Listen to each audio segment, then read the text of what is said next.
Discussion pending है, ठीक है ना, सभी सब्जेक्ट में, उसके अकॉर्डिंग फिर क्लास लगा के उसको खत्म कर देंगे जब भी टाइम मिलेगा। चलो भाई, ये बताओ, वॉइस वगैरह क्लियर है? ऑनलाइन वाले बताओ भाई सभी लोग।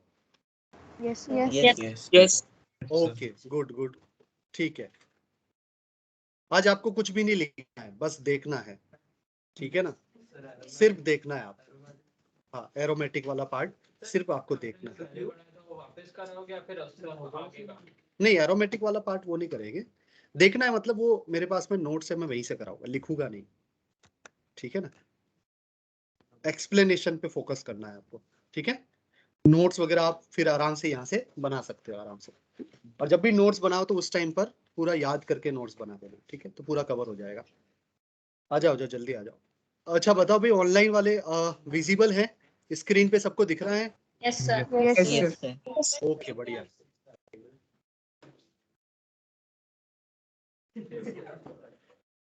ठीक है,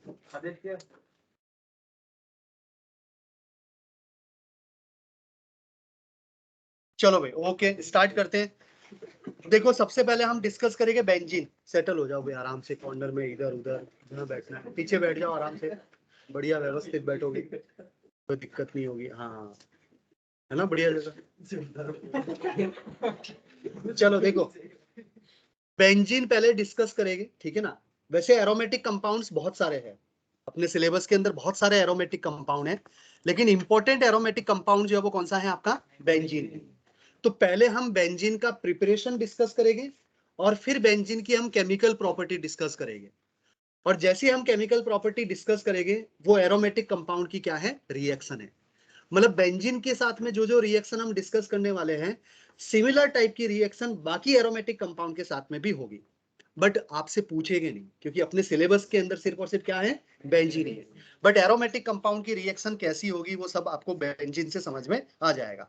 चलो, तो पहला पॉइंट ये है कि बेंजीन जो है वो कैसा कंपाउंड है आपका?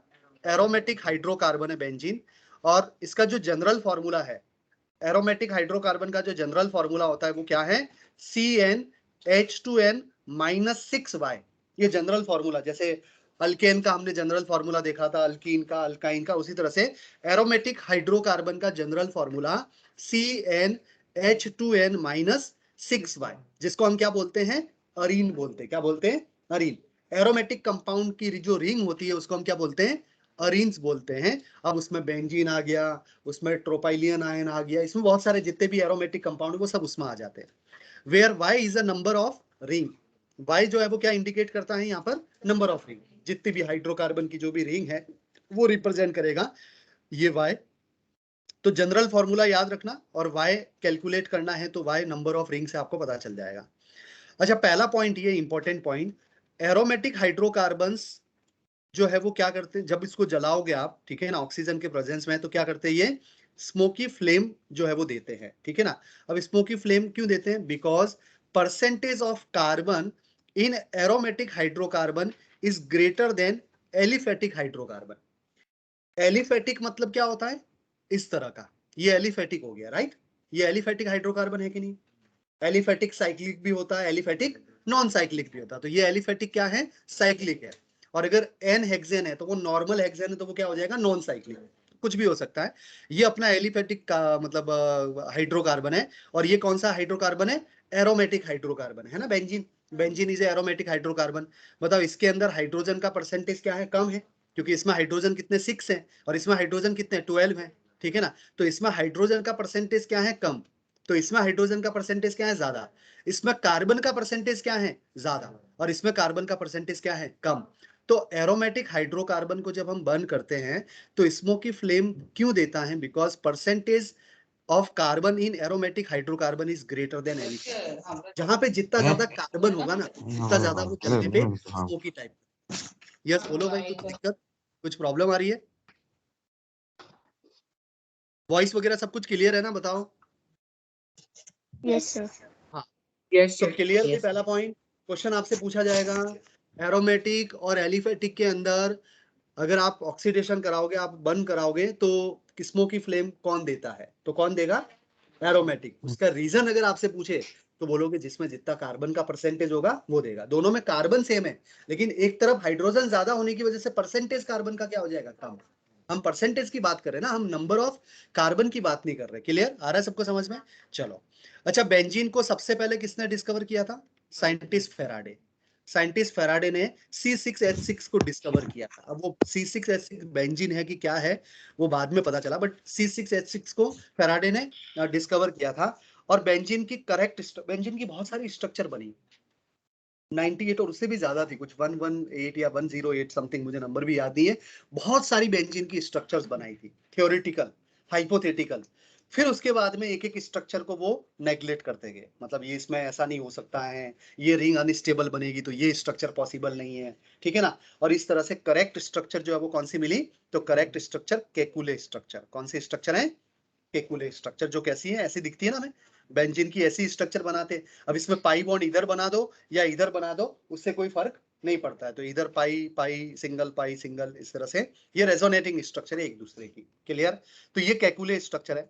इस तरह से बहुत सारी स्ट्रक्चर्स बनी थी।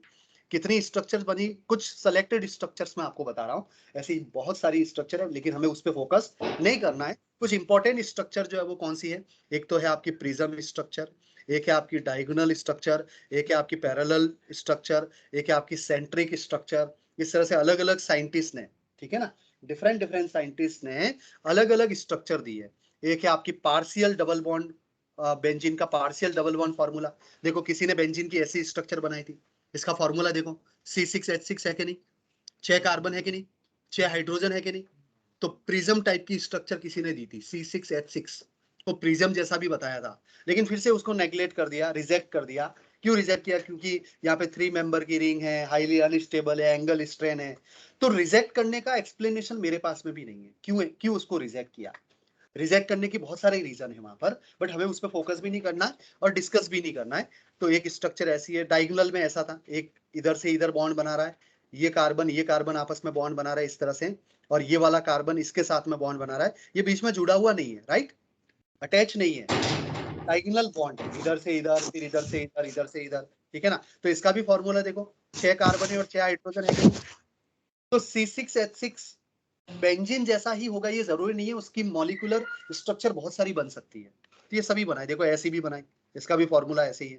ये सेंट्रिक, इसमें बस बीच में ऐसे बॉन्ड, ऐसे एरो लाके छोड़ दिया, ठीक है ना, ये भी है स्ट्रक्चर बनाई। फिर ऐसी स्ट्रक्चर बनाई यहाँ पे पार्शियल डबल बॉन्ड, ठीक है ना। ऐसे बहुत सारी स्ट्रक्चर्स बनी थी, बट ठीक है, हमें तो कौन सी स्ट्रक्चर पे ज्यादा फोकस करना है? इस टाइप के स्ट्रक्चर। हम जब भी डिस्कस करेंगे बेंजीन तो हम यही डिस्कस करते हैं, राइट। चलो ठीक है, अब बेंजीन के बारे में थोड़ा सा समझते हैं कि बेंजीन की क्या क्या प्रॉपर्टी है, फिर हम फिजिकल प्रॉपर्टी और रिएक्शन पे जाएंगे। देखो बेंजीन के पास में क्या होता है, तीन तो ट्रिपल बॉन्ड, सॉरी 3 तो डबल बॉन्ड और 3 क्या है, सिंगल बॉन्ड, है ना। डबल सिंगल डबल, 6 सिंगल नहीं, सिंगल बॉन्ड तो 3 ही है ना। फिर वो सिग्मा बॉन्ड जो है वो कितने हैं आपके, ज्यादा है। तो देखो कितने सिग्मा कितने पाई, तो यहाँ पे 3 तो पाई बॉन्ड हो गए, राइट, 1 2 और ये 3। अच्छा सिग्मा बॉन्ड कितने बोलो, 12 हो जाएंगे, 6 तो ये हो जाएंगे और 6 हाइड्रोजन के साथ में, है ना। तो 3 पाई बॉन्ड्स है, 3 पाई बॉन्ड है, और 12 क्या है, सिग्मा बॉन्ड है, 12 सिग्मा बॉन्ड। क्लियर भाई, आ रहा है समझ में? चलो ठीक है, बढ़िया। ये वाला लेता हूं मैं, कलर थोड़ा सा चेंज करता हूं, ठीक है। ये कहानी आपको समझ में आ गई। अब इसका हाइब्रिडाइजेशन क्या है बोलो, कार्बन का, इस कार्बन का हाइब्रिडाइजेशन sp2 होगा कि नहीं होगा? क्यों? क्योंकि 3 तो क्या है, सिग्मा बॉन्ड, और लोन पेयर क्या है, 0, तो स्टेरिक नंबर 3, इसलिए एंगल कितना होता है यहाँ पे, 120। इसलिए हाइड्रोजन ऐसे लिखे, ऐसे होते हैं ताकि 120 का एंगल वहां पे दिखे। अच्छा बॉन्ड लेंथ एक ही टाइप की होगी या 2 टाइप की बॉन्ड लेंथ होगी? 2, एक टाइप की सर, एक सिंगल बॉन्ड डबल बॉन्ड। हाँ, बेंजीन के अंदर एक ही टाइप की बॉन्ड लेंथ होती है, क्यों? क्योंकि उसके अंदर होता है रेजोनेंस। बेंजीन के अंदर क्या होता है, रेजोनेंस। ये रियल हाइब्रिड है, ऐसे बनाते हैं ना, डॉट डॉट डॉट, ये डॉट डॉट डॉट बना दिया। तो यही तो पॉइंट था, बेंजीन के अंदर या फिर रेजोनेंस क्या होता है, ये ऐसे ही तो डिस्कवर हुआ था भाई। बेंजीन के अंदर जब स्ट्रक्चर को देखा तो डबल बॉन्ड भी है और वहां पर सिंगल बॉन्ड भी है, तो 2 टाइप की लेंथ होनी चाहिए। लेकिन जब एक्सपेरिमेंट किया तो हमें एक ही टाइप की लेंथ मिली, और एक ही टाइप की लेंथ मिली, इसका मतलब वहां पे सभी बॉन्ड क्या है, सिमिलर टाइप के। और सभी बॉन्ड सिमिलर टाइप के तभी हो सकते हैं जब जो पाई बॉन्ड है वो इस जगह पे बैठा हुआ नहीं है, वो कभी इधर है तो कभी उधर है, और इस तरह से सब जगह पे क्या हो रहा है, रेजोनेंस हो रहा है। तो यहाँ पे क्या हो रहा है, कॉन्जुगेशन हो रहा है, इसको हमने क्या बोल दिया, रियल हाइब्रिड। तो पहला पॉइंट क्या है, बॉन्ड लेंथ कितनी होती है, वैल्यू याद रखना भाई, क्वेश्चन ऐसा भी पूछा जाता है, 1.39 एंगस्ट्रॉम होती है। कितनी होती है, 1. ये सिंगल बॉन्ड और डबल बॉन्ड के बीच की लेंथ है। सिंगल बॉन्ड और डबल बॉन्ड, डबल बॉन्ड होता है 1.33 समथिंग, 1.33 एंगस्ट्रॉम, और सिंगल बॉन्ड होता है 1.54 एंगस्ट्रॉम, राइट। और ये 1.39 है, मतलब नहीं तो प्योर डबल बॉन्ड है और नहीं प्योर सिंगल बॉन्ड है, डबल और सिंगल के बीच का, इसीलिए डॉट डॉट डॉट है। दूसरा पॉइंट, इसके अंदर रेजोनेंस एनर्जी कितनी कितनी है, 80 किलो कैलोरी, ये रेजोनेंस एनर्जी। हाइब्रिडाइजेशन क्या है, sp2। बॉन्ड एंगल कितना है, 120। कैसा है भाई, हेक्सागोनल प्लेनर है कि नहीं, 6 बॉन्ड, 6 के 6 एटम जो है वो प्लेन के अंदर है, तो हेक्सागोनल प्लेनर स्ट्रक्चर है ये बस। तो ये बेंजीन की कुछ कहानी है। अब बेंजीन का प्रिपरेशन हम डिस्कस करेंगे, ठीक है ना। जनरल मेथड है, जहां मैकेनिज्म की रिक्वायरमेंट होगी वहां पे पूरा समझाओगा, बट इसमें मोस्ट ऑफ द रिएक्शन ऐसी है जो रिएजेंट बेस्ड है, ये रिएक्टेंट है और इसके साथ में रिएक्शन कराने पे ये प्रोडक्ट बन जाता है, राइट। तो आपके पास में फिनॉल है, वेरी वेरी इंपॉर्टेंट। फिनॉल की रिएक्शन अगर आप Zn के साथ में कराते हो, किसके साथ में, Zn के साथ में, जिंक डस्ट, हम क्या लिखेंगे यहाँ पे, जिंक डस्ट लिखा हुआ मिलेगा आपको एरो के ऊपर, जिंक डस्ट। तो जिंक डस्ट अगर लिया तो ये OH यहाँ से हट जाएगा, मतलब कुल मिला के यहाँ से ऑक्सीजन निकाल देगा Zn, और क्या बना देगा, जिंक ऑक्साइड बना देगा। अब ये ऑक्सीजन यहाँ से निकल गया तो ये हाइड्रोजन इसके साथ में जुड़ जाएगा, राइट। कुल मिलाकर फिनॉल से ऑक्सीजन को निकाल दो तो क्या बन जाएगा, बेंजीन। तो फिनॉल की रिएक्शन Zn के साथ में कराओ, बेंजीन बन जाएगा, सिंपल तरीका। और अगर बेंजीन के ऊपर अगर COH ग्रुप है, कौन सा ग्रुप है, COH ग्रुप है, तो आप क्या करो, सोडा लाइम के साथ में रिएक्शन है ना, सोडा लाइम, ये sodium hydroxide plus calcium oxide is a soda lime. और सोडा लाइम के अंदर 3:1 का रेशियो होता है, ये होता है 3, तो ये होता है 1, और ये होता है कैटलिस्ट, और ये होता है बेस, ये हमने पूरा डिस्कस कर रखा है, राइट। तो सोडा लाइम क्या करता है, डीकार्बोक्सिलेशन करता है, तो यहाँ से डीकार्बोक्सिलेशन हो गया, मतलब CO2 निकल गया, और जैसे CO2 निकलेगा तो ये हाइड्रोजन इसके साथ में जुड़ जाएगा, बेंजीन बन गया। तो बेंजीन बनाने का ये भी तरीका है, डीकार्बोक्सिलेशन से CO2 को रिमूव करा दो, है ना, यस या नो।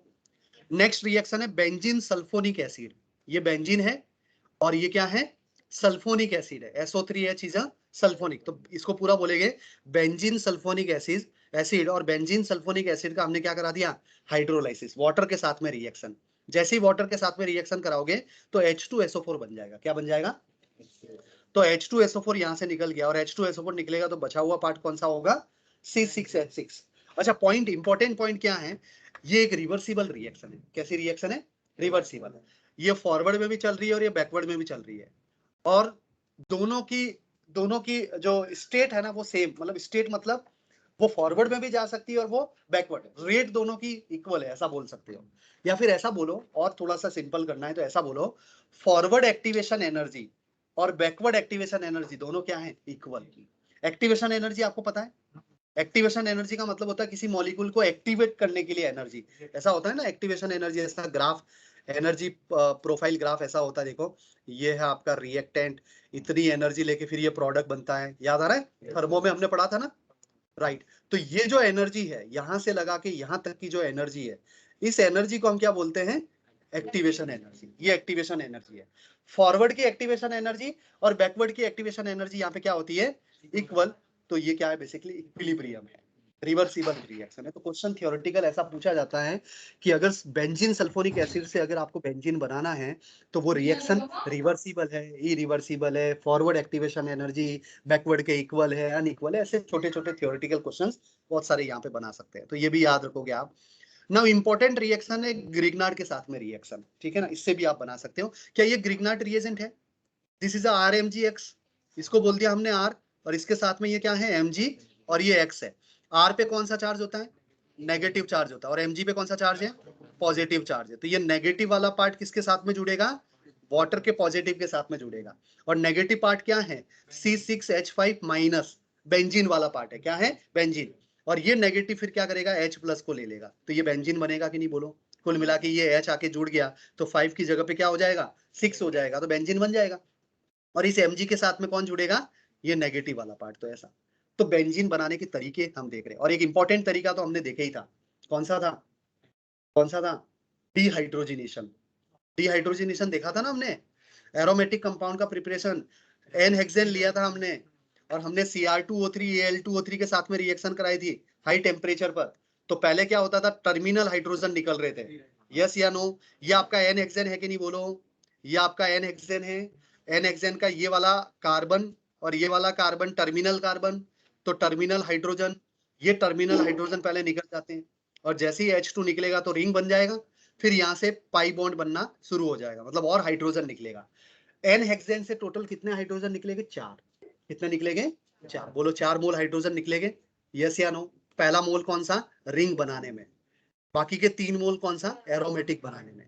तो एन हेक्सेन का आप क्या करा दो, एरोमेटाइजेशन करा दो, हमने ऐसा पढ़ा था, Cr2O3 और Al2O3, ठीक है ना, Fe2O3, इस तरह से वेनेडियम V2O5 वेनेडियम का कंपाउंड है, बहुत सारे कंपाउंड आप यहाँ पर ले सकते हो, ठीक है ना, तो बन जाएगा आपका बेंजीन, ठीक है, इंपॉर्टेंट रिएक्शन।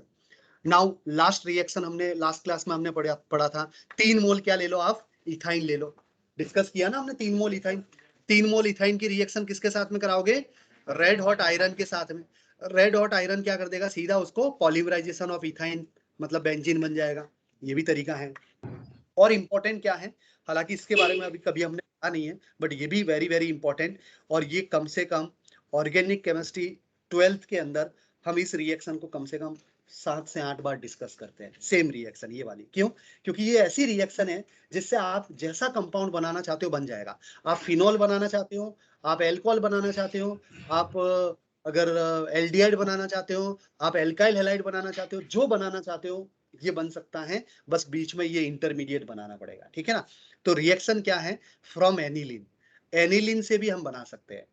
एनिलीन क्या होता है, बेंजीन पे NH2 ग्रुप, बेंजीन, ये बेंजीन है, इस बेंजीन पे कौन सा ग्रुप है, ये NH2 ग्रुप, बेंजीन पे NH2 ग्रुप होता है, उसको हम बोलते हैं एनिलीन। एनिलीन का क्या करा दो आप, डाईएजोटाइजेशन करा दो, क्या करा दो, डाईएजोटाइजेशन। डाईएजोटाइजेशन का मतलब डाईएजोनियम सॉल्ट बनाना। डाईएजोनियम सॉल्ट का एजो, एजो का मतलब होता है nitrogen, triple bond nitrogen, nitrogen nitrogen अगर है अटैच तो उसको बोलते हैं एजो कंपाउंड। कौन सा कंपाउंड, एजो।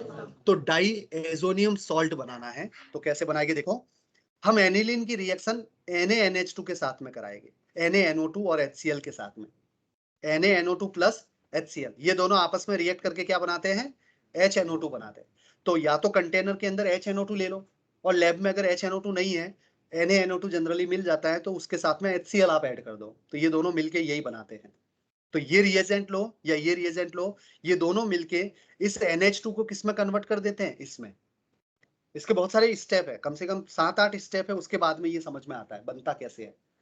यहां से यहां पहुंचने के कम से कम 6-7 स्टेप्स है, इससे ये ऐसे बहुत सारे मल्टीपल स्टेप के बाद में ये बनता है, बट उसकी रिक्वायरमेंट कभी नहीं आएगी, क्योंकि एग्जाम के अंदर भी आप यहां से यहां जाने के लिए नंबर ऑफ स्टेप्स अप्लाई नहीं करोगे। कुछ रिएक्शन ऐसी हैं 10% के आसपास ही होगी, ज्यादा नहीं होगी, जिसमें आपको डायरेक्ट बिना नंबर ऑफ स्टेप के डायरेक्ट जंप लगाना पड़ेगा आपको।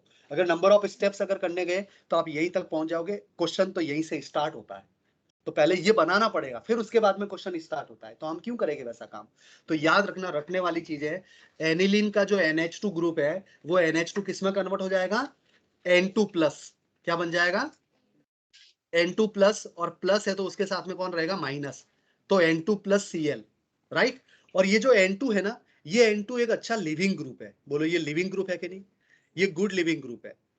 क्यों है good leaving group, N2 plus है, अगर देखो N2 प्लस N2 के फॉर्म में रहना चाहेगा, N2 प्लस के फॉर्म में क्यों बैठेगा भाई, नाइट्रोजन तो नेचर के अंदर स्टेबल है ना, तो किसी भी कंपाउंड के अंदर अगर N2 अटैच है तो वो तुरंत वहां से निकलना चाहता है, ताकि वो फ्रीली नाइट्रोजन के फॉर्म में एयर के अंदर प्रेजेंट रहेगा।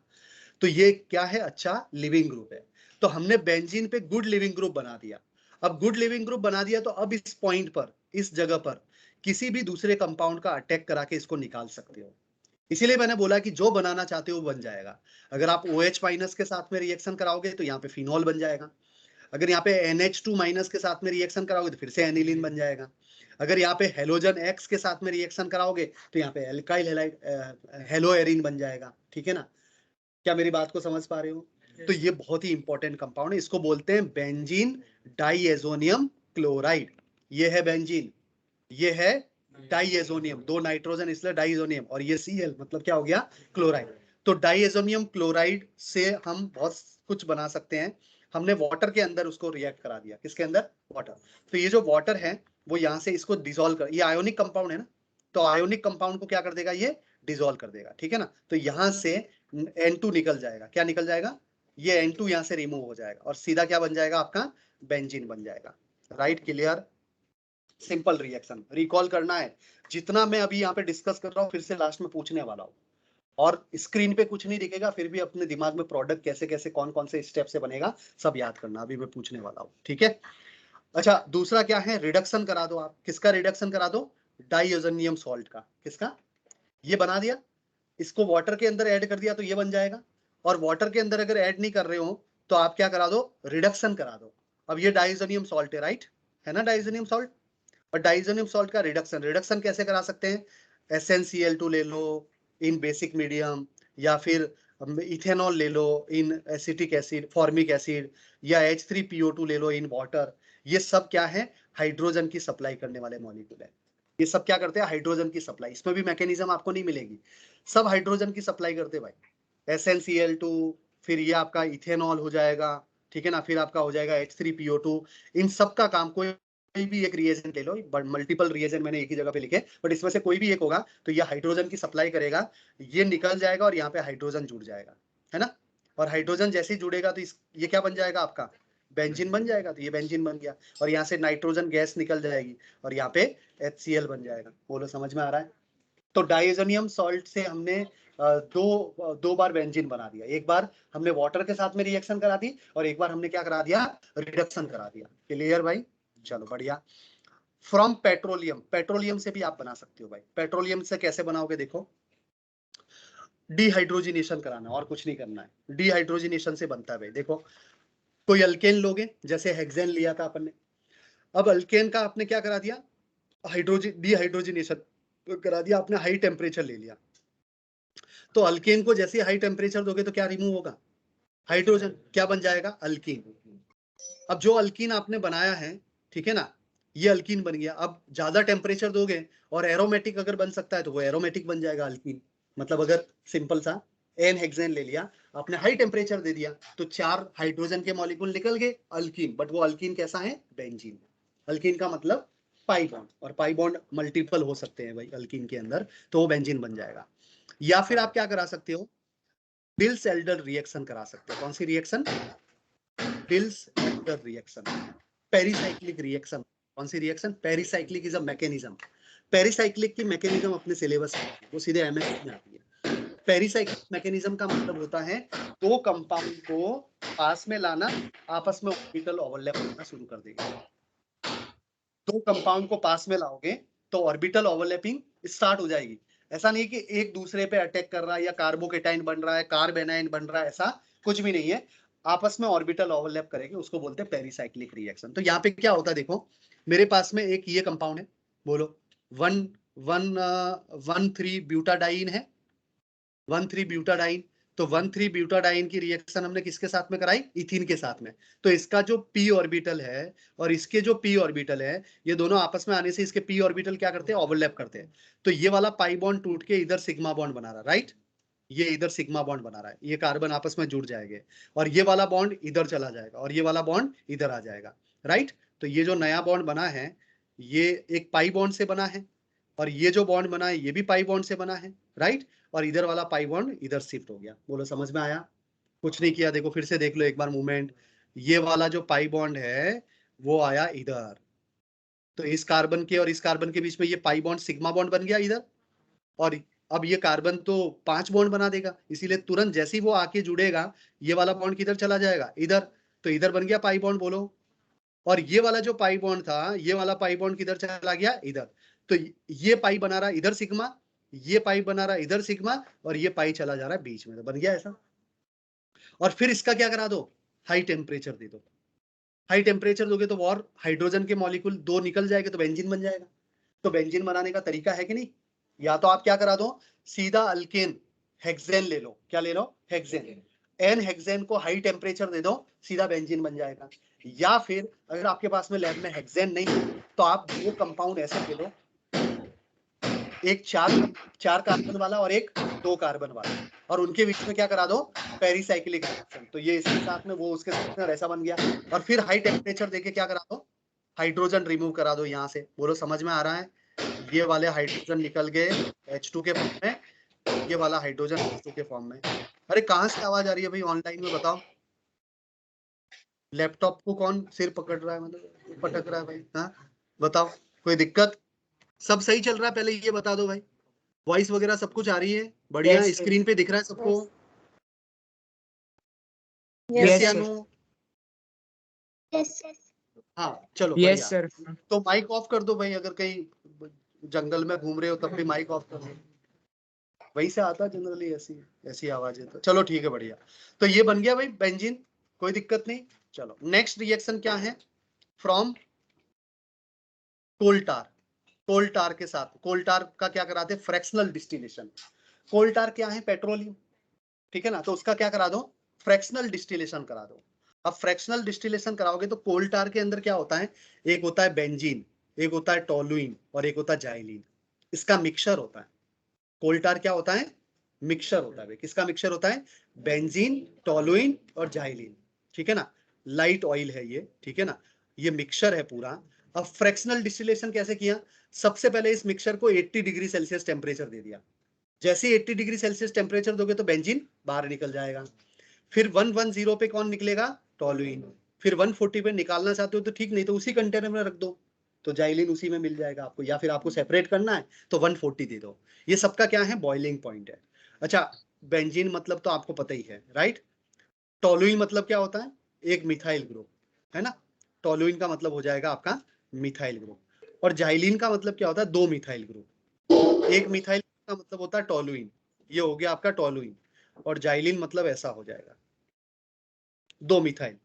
अब जो जाइलिन के अंदर अलग अलग बनता है, ये है ऑर्थोजाइलिन, ये वाला इधर आ जाए तो पैरा मेटाजाइलिन, और ये वाला इधर हो जाए तो पैरा। मतलब मिथाइल ग्रुप 1 2 पे है तो ऑर्थो, 1 3 पे है तो मेटा, और 1 4 पे है तो पैरा। तो इन तीनों का बॉइलिंग, मतलब ये मिक्सचर होता है कोल्टार, उससे भी आपको बेंजीन मिल जाएगा। बोलो भाई, तरीका समझ में आया? रिकॉल करें फटाफट। चलो देखो भाई, कैसे बनाया था हमने, बताओ भाई। कहां से हमने शुरू किया था, सबसे पहले Zn के साथ में रिएक्शन, फिनॉल की रिएक्शन हमने कराई थी Zn के साथ में, सीधा बेंजीन बन गया था। जिंक ऑक्साइड मिल गया था आपको, ठीक है। फिर उसके बाद में हमने किसके साथ में रिएक्शन कराई थी, डीकार्बोक्सिलेशन, NaOH और कैल्शियम ऑक्साइड के साथ में। डीकार्बोक्सिलेशन के अंदर भी बेंजोइक एसिड का, बेंजोइक एसिड C6H5 पे COH मतलब बेंजोइक एसिड, उसका डीकार्बोक्सिलेशन हो गया, बेंजीन बन गया। फिर सल्फोनिक एसिड को पानी में डाला था तो H2SO4 मिला था, और क्या मिला था आपको, बेंजीन मिला था। रिवर्सिबल रिएक्शन है। Forward activation energy, backward activation energy क्या है, इक्वल है। फिर उसके बाद में हमने क्या डिस्कस किया था, वेरी नाइस भाई, सीक्वेंस याद होगी, ग्रिग्नार्ड के साथ में रिएक्शन। तो हमने ग्रिग्नार्ड में क्या था, RMgH, बट R की जगह पे हमने क्या लिया था, फिनाइल ग्रुप C6H5, उस पे माइनस था, वाटर से उसने क्या कर दिया, H+ ले लिया, क्या बन गया, बेंजीन। ये फोर्थ हो गया। फिफ्थ कौन सा था, बिल्कुल 3 मोल क्या लिए थे आपने, इथाइन। और 3 मोल इथाइन की रिएक्शन किसके साथ में कराई थी, हाँ, रेड हॉट आयरन, ठीक है ना। रेड हॉट आयरन को में पास करा दो कि सीधा क्या बन जाएगा, बेंजीन। ये हो गया था। फिर उसके बाद में, फिर उसके बाद में बताओ, एनिलीन, फ्रॉम एनिलीन। तो फ्रॉम एनिलीन के अंदर अब दो केस थे, एक था आपका डाइएजोटाइजेशन, ठीक है, और फिर क्या था आपका रिडक्शन। तो हमने बेंजीन, सॉरी, एनिलीन की रिएक्शन किसके साथ में कराई थी, या तो HNO2 के साथ में, या फिर NaNO2 प्लस HCl, राइट, याद कर रहे हो साथ साथ में, NaNO2 प्लस HCl के साथ में रिएक्शन कराई थी, जिससे बना था डाइजोनियम सॉल्ट। क्या था, बेंजीन पे N ट्रिपल बॉन्ड N, और नाइट्रोजन पे प्लस, क्योंकि नाइट्रोजन में 4 बॉन्ड बनाए तो प्लस आएगा, उसके साथ में कौन बैठा, Cl-। अच्छा, लिविंग ग्रुप है। अब उसकी रिएक्शन वाटर के साथ में कराई, बेंजीन बन गया। या फिर आप डाइजोनियम सॉल्ट का क्या करा दो, रिडक्शन, SnCl2 इन बेसिक मीडियम, ठीक है ना। इथेनॉल ले लो, या फिर क्या ले लो आप, H3PO2, ठीक है ना। ये सब क्या करते हैं, हाइड्रोजन की सप्लाई करते हैं। तो N2 निकल जाएगा, हाइड्रोजन जुड़ जाएगा, बेंजीन बन जाएगा, बन गया बेंजीन। डाइएजोटाइजेशन वाला पार्ट हो गया फ्रॉम एनिलीन। नेक्स्ट क्या था बोलो, एन हेक्सेन से, ठीक है ना। डिहाइड्रेशन, डिहाइड्रेशन नहीं, डी हाइड्रोजिनेशन। डिहाइड्रोजिनेशन मतलब हाइड्रोजन का रिमूवल। तो एन हेक्सेन को हाई टेम्परेचर दिया, सीधा बेंजीन बन गया। और क्या डिस्कस किया था हमने, बोलो जल्दी बताओ। अल्केन से बना दो, अल्केन की सीक्वेंस। तो अल्केन को हीट किया तो अल्कीन बना, डायरेक्ट बेंजीन भी बन सकता है, वो हेक्सेन वाला केस। या फिर डिल्स एल्डर रिएक्शन। कौन सी रिएक्शन, डिल्स। और डिल्स एल्डर रिएक्शन के अंदर क्या था, double bond, single bond, double bond, और यहाँ पे डबल बॉन्ड, एक डबल इधर, ये वाला डबल आगे, और वो आगे वाला उधर सिग्मा बॉन्ड। तो एक पाई साइक्लिक कंपाउंड पाई बॉन्ड के साथ में बन गया। फिर आपने क्या करा दिया, हाई टेम्परेचर देके दो हाइड्रोजन के मॉलिक्यूल को रिमूव कर दिया, बेंजीन बन गया।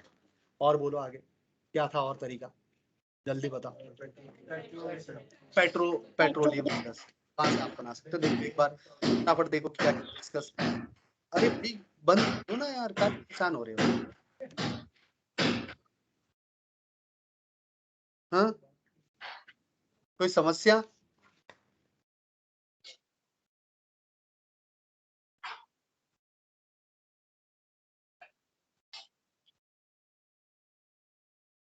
माइक ऑफ रखो भाई, अगर डाउट है तो पूछो, नहीं तो माइक बंद रखो।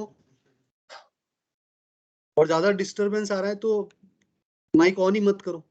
जो भी डाउट है फिर मुझे पूछ लो फोन करके, ठीक है ना। यहाँ पे ऑन ही मत रखो अगर ज्यादा डिस्टरबेंस है तो। चलो ये हो गया था ना, देखो ये सब चार रिएक्शन, एन हेक्सेन वाला, फिर ये वाला एनिलीन वाला, फिर उसके बाद में पेट्रोलियम वाला, ठीक है ना। फिर उसके बाद में ये कोल टार वाला, फाइनली यही था डिस्टिलेशन वाला फ्रैक्शनल। तो बोलो प्रिपरेशन कभी भूलोगे आप, कभी नहीं भूलोगे, पक्का याद हो गया। एक बार बस लिख लेना, बिना देखे तो सब कुछ याद हो जाएगा। चलो फिजिकल प्रॉपर्टीज की बात करते हैं। तो बेंजीन जो है वो कैसा कंपाउंड है आपका, कलरलेस कंपाउंड है, ठीक है ना, कलरलेस लिक्विड है। बेंजीन जो है वो क्या है, benzene is a solvent. Benzene क्या होता है भाई, एक सॉल्वेंट होता है, ऑर्गेनिक सॉल्वेंट है बेंजीन। और लैब के अंदर बहुत ज्यादा यूज करते हैं भाई इस बेंजीन को, ठीक है ना, लैब के अंदर, क्योंकि इजीली अवेलेबल भी है। और दूसरा पॉइंट ये है कॉस्टिंग भी इसकी कम है, तो भर भर के सॉल्वेंट बेंजीन यूज किया जाता है, बेंजीन और टॉलुइन। तो कलरलेस लिक्विड है, स्पेसिफिक स्मेल होती है उसकी, ठीक है ना। इनसॉल्युबल इन वाटर, बिल्कुल सही बात है भाई, क्योंकि बेंजीन क्या है, नॉन पोलर, और वाटर क्या है, पोलर। बेंजीन लाइटर देन क्या है, वाटर। बेंजीन की जो डेंसिटी है वो कम है as compare to water. Boiling point क्या है, 80 डिग्री सेल्सियस। फ्रीजिंग पॉइंट क्या है, 5.5। नहीं भी याद होगा तो चलेगा। और कौन सा फोर्स ऑफ अट्रैक्शन होता है, अच्छा बॉइलिंग पॉइंट वाटर का कितना होता है, 100, जबकि बेंजीन का कितना है, 80। क्यों, क्योंकि बेंजीन के साथ में जो फोर्स ऑफ अट्रैक्शन है वो कौन सा है, इंड्यूस डाइपोल है ना। इस पे कोई चार्ज नहीं, इस पे भी कोई चार्ज नहीं, लेकिन मोमेंटरी इस पे कोई चार्ज आएगा तो ये इसको अट्रैक्ट करेगा। तो induce dipole, induce force of attraction, जो कि क्या होता है, बहुत कम। और जब दो मॉलिक्यूल के बीच में फोर्स ऑफ अट्रैक्शन अगर कम है तो वो इजीली वेपर फेज में जाएगा। जब मॉलिक्यूल के बीच में फोर्स ऑफ अट्रैक्शन कम है तो वो मॉलिक्यूल इजीली वेपर फेज में जाएगा, और इजीली वेपर फेज में जाएगा मतलब बॉइलिंग पॉइंट क्या है, कम। और वाटर के अंदर क्या होता है, dipole dipole force of attraction, जिसको हम बोलते हैं हाइड्रोजन बॉन्डिंग, मतलब फोर्स ऑफ अट्रैक्शन ज्यादा है इसलिए उसका बॉइलिंग पॉइंट ज्यादा है। तो ऐसा रिलेशन पूछ सकते हैं कि बॉइलिंग पॉइंट किसका ज्यादा है, बेंजीन का या वाटर का, तो आप इसको एक्सप्लेन भी कर सकते हो फोर्स ऑफ अट्रैक्शन को लेकर, ठीक है। चलो अब हम डिस्कस करते हैं केमिकल प्रॉपर्टीज, बेंजीन की केमिकल प्रॉपर्टी। बेंजीन की केमिकल प्रॉपर्टीज के अंदर फर्स्ट रिएक्शन है एडिशन रिएक्शन। कौन सी रिएक्शन है, एडिशन। एडिशन रिएक्शन के अंदर फर्स्ट रिएक्शन है रिडक्शन। पहली रिएक्शन कौन सी है, रिडक्शन। रिडक्शन के अंदर फर्स्ट रिएक्शन है हाइड्रोजनेशन। तो हम बेंजीन की केमिकल प्रॉपर्टी डिस्कस कर रहे हैं, जिसमें से पहली रिएक्शन क्या है, addition. Addition is a general part. अब एडिशन के अंदर क्या हो रहा है, एडिशन हो रहा है थ्रू रिडक्शन। अब रिडक्शन किसका हो रहा है, तो हाइड्रोजन का, या ब्रीच रिडक्शन, इस तरह से बहुत सारे रिडक्शन होते हैं, राइट। तो पहला है हाइड्रोजनेशन। अब हाइड्रोजनेशन का मतलब क्या होता है, हाइड्रोजन का जुड़ना। अब हाइड्रोजन देखो ऐसे जुड़ सकता है, ये एरोमेटिक कंपाउंड है बेंजीन, ठीक है ना, ये एरोमेटिक कंपाउंड बेंजीन। और बेंजीन का आपने क्या करा दिया, हाइड्रोजनेशन करा दिया, मतलब 3 वाटर के मॉलिक्यूल आपने ले लिए। और जैसे 3 वाटर के मॉलिक्यूल लोगे, सॉरी 3 हाइड्रोजन के मॉलिक्यूल लोगे, तो ये पाई बॉन्ड टूटेगा, इधर हाइड्रोजन अटैच होगा, ये पाई बॉन्ड टूटेगा, ये तो अल्केन, ये मतलब एलिफेटिक हाइड्रोकार्बन बनेगा, साइक्लिक वाला। बोलो कुछ नहीं किया, पाई बॉन्ड तोड़ा, हाइड्रोजन जोड़ा। बट ये काम करने में ज्यादा हाई टेम्परेचर और हाई प्रेशर चाहिए। क्यों? क्योंकि एरोमेटिक कंपाउंड को आप तोड़ने का काम कर रहे हो, जो कि हाईली क्या है, स्टेबल कंपाउंड है। बोलो यस या नो। जब हाईली स्टेबल कंपाउंड को तोड़ने की कोशिश करोगे तो टूट तो जाएगा, बट आपको ड्रास्टिक कंडीशन देनी पड़ेगी। हाँ, ज्यादा हीट प्रोवाइड करने में तो हाइड्रोजन निकल रहा था। तो ज्यादा हीट प्रोवाइड करके नहीं, पाई बॉन्ड को तोड़ रहे हैं ना, बेंजीन को तोड़ने का काम कर रहे हैं। बेंजीन तोड़ेगे तो रिएक्टिव होगा, और रिएक्टिव होगा तो उसको कुछ किसी के साथ में जुड़ना पड़ेगा, तो वो हाइड्रोजन को फिर जोड़ देगा अपने साथ में। राइट, क्लियर, आ रहा समझ में? चलो बढ़िया। नाउ सेकेंड रिडक्शन की रिएक्शन है breach reduction. Very very important भाई, बहुत ही इंपॉर्टेंट है, कोई मैकेनिज्म नहीं है, बट सबसे इंपॉर्टेंट चीज है, डायरेक्ट क्वेश्चन पूछा जाता है। हम क्या कराते हैं, बेंजीन की रिएक्शन लिक्विड अमोनिया, सोडियम और लिक्विड अमोनिया के साथ में कराते हैं। सोडियम और लिक्विड अमोनिया के साथ में हम रिएक्शन कराते हैं। ये बेंजीन है, बेंजीन की रिएक्शन किसके साथ में कराई, sodium plus liquid ammonia. Sodium क्या है, बेस है, ठीक है ना, और ये लिक्विड अमोनिया। ये सीधा क्या करेगा, 3 पाई बॉन्ड को 2 में कन्वर्ट कर देगा। 3 पाई बॉन्ड को किस में कन्वर्ट करेगा, 2 में कन्वर्ट कर देगा। और 6 हाइड्रोजन थे ना इधर, बोलो कितने हाइड्रोजन है इधर, 6 है। अब कितने हो गए यहाँ पे, 8। Addition of hydrogen is a reduction, yes या नो। हाइड्रोजन का एडिशन मतलब क्या हो रहा है, बेसिकली रिडक्शन हो रहा है। तो ये मैकेनिज्म नहीं है, इसकी मैकेनिज्म है वैसे, बट मैं बताऊंगा नहीं क्योंकि काम का नहीं है। फ्री रेडिकल के थ्रू काम होता है ये, पहले रेडिकल बनता है, फिर वो रेडिकल उधर जाता है, इधर 2 पाई बॉन्ड रहता है, इधर रेडिकल बन के फिर वो हाइड्रोजन के साथ में जुड़ जाता है, ठीक है ना। तो काम की नहीं है मैकेनिज्म, बस इतना याद रखना कि बेंजीन की रिएक्शन अगर NaNH3 के साथ में करा दी तो आपको 2 पाई बॉन्ड पैरेलल में रखने हैं, ठीक है ना। और जो टर्मिनल ऑपोजिट वाले जो है एंड कार्बन वाले, उस पे क्या जुड़ जाएगा, आपका हाइड्रोजन अटैच होगा यहाँ पर और यहाँ पर। बोलो समझ में आ रहा है? लिक्विड ये NaNH3 इज वेरी रिएक्टिव, ये तुरंत इसको तोड़ देता है। एरोमेटिक कंपाउंड में फिर भी काम कर देगा ये, क्योंकि सोडियम तुरंत किस में कन्वर्ट होना चाहता है, प्लस में। सोडियम Na के फॉर्म में नहीं बैठेगा, वो तुरंत प्लस में चला जाएगा। जैसे ही वो प्लस में गया, इसका मतलब वो क्या हो गया, रिएक्टिव हो गया। तो वो रिएक्ट करके बेंजीन हो या कुछ भी हो, सामने वाले को तोड़ ही देता है वो। हाँ, नॉन एरोमेटिक है, रेजोनेंस खत्म हो गया ना, बीच में sp3 कार्बन आ गया ना। बीच में कौन सा कार्बन आ गया, अगर किसी रिंग के अंदर sp3 कार्बन है तो हम क्या बोलेंगे, नॉन एरोमेटिक कंपाउंड। क्लियर, चलो बढ़िया। तो फर्स्ट रिएक्शन हमने डिस्कस की है एडिशन की, वो है रिडक्शन। अब सेकेंड रिएक्शन हम डिस्कस करेंगे हेलोजिनेशन। राइट, क्लियर, चलो। हेलोजिनेशन का मतलब क्या होता है, अब इंपॉर्टेंट पार्ट स्टार्ट हो रहा है। हेलोजिनेशन मतलब हेलोजन का जोड़ना। अब हेलोजन अपने पास में कौन कौन से, F2Cl2 Br2 और I2। अब जो F2 है ना, F2 काफी ज्यादा क्या है, एक्सप्लोसिव। तो रिएक्टिविटी का पहला ऑर्डर तो हमें डिस्कस करना है। तो रिएक्टिविटी का ऑर्डर, F2 सबसे ज्यादा रिएक्टिव, फिर Cl2, फिर Br2 और लास्ट में कौन आएगा, I2। और F2 ज्यादा एक्सप्लोसिव होता है, इसलिए हम F2 की रिएक्शन डिस्कस नहीं करते हैं। और Br2 और I2 रिएक्शन नहीं देता है यहाँ पर, ठीक है ना। Br2 और I2 की रिएक्शन नहीं होती है, क्योंकि Br2 और I2 साइज में क्या है, बड़े हैं, तो उसके ऊपर वो मतलब रह नहीं पाएगा, वो स्टेरिक एंट्रेंस की वजह से फिर से निकल जाएगा। तो सबसे सही रिएक्शन कौन देता है, Cl2। इसलिए आपको कहीं पर भी ये रिएक्शन कहीं पर भी देखोगे आप, तो आपको सिर्फ Cl2 के साथ में ही दिखेगी, ठीक है ना, और कोई मॉलिक्यूल नहीं दिखेगा। तो बेंजीन की रिएक्शन Cl2 के साथ में कराया, कब, इन प्रेजेंस ऑफ यूवी, ठीक है ना, अल्ट्रावायलेट के प्रेजेंस में ये फ्री रेडिकल में कन्वर्ट होगा। कौन, Cl2 टूट जाएगा, Cl रेडिकल बन जाएगा, और वो Cl रेडिकल फिर बेंजीन को जाके तोड़ने का काम करेगा, क्योंकि रिएक्टिव हो जाएगा ना ये इसको क्या कर देगा, रिएक्टिव कर देगा, क्या बना देगा, फ्री रेडिकल। और फिर वो फ्री रेडिकल जाके इसके साथ में जुड़ जाएगा, मतलब फ्री रेडिकल एडिशन हो रहा है। क्या हो रहा है, हाँ, कितने कितने Cl रेडिकल बने, बोलो 6। तो वो 6 ऐसे इस तरह से जुड़ जाएंगे। क्लियर, आ रहा है सबको समझ में? ठीक है, इंपॉर्टेंट रिएक्शन है ये भी। नेक्स्ट है आपका ओजोनोलाइसिस, कोई दिक्कत नहीं, ये तो हमने पढ़ रखा है। ओजोनोलाइसिस का मतलब O3Zn वाटर, डबल बॉन्ड तोड़ो और ऑक्सीजन जोड़ो। ये डबल बॉन्ड तोड़ा, इधर भी जुड़ा, इधर भी जुड़ा, इधर भी जुड़ा, तो 3 मोल सिमिलर टाइप के कंपाउंड बनेंगे। 3 मोल बने ये इस टाइप के, देखो ऐसा, डबल सिंगल डबल, फिर डबल सिंगल, फिर डबल सिंगल डबल, ऐसा बन गया। और क्या बना आपका, side product H2O2, but Zn present है ना, तो Zn क्या कर देगा, उसको जिंक ऑक्साइड बना देगा, ऐसे ही रहेगा। अगर Zn नहीं होता तो इधर एसिड बनता कि नहीं, बोलो, एल्डिहाइड किस में कन्वर्ट हो जाता है, एसिड में। चलो बढ़िया, ये भी पॉइंट आपको पता है, ठीक है। हाँ, वो तो फॉर्मिक एसिड बनेगा तो फर्दर CO2H2 बन जाएगा। चलो अब देखो यहाँ पर, देखो कंटिन्यू, 2-3 क्वेश्चन हम डिस्कस करते हैं। Which can give test of unsaturation, unsaturation कौन देगा?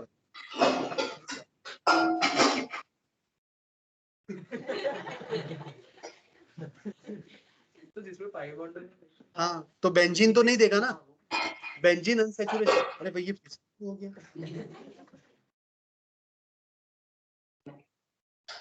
अरे पता तो चले वो है कौन।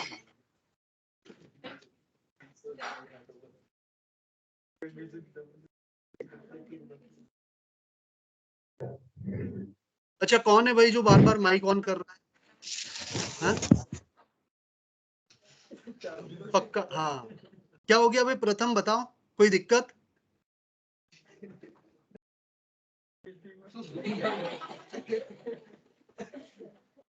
आ गया प्रथम, कोई दिक्कत बताओ भाई, कोई प्रॉब्लम आ रही है, कोई डिस्टर्ब कर रहा है आपको?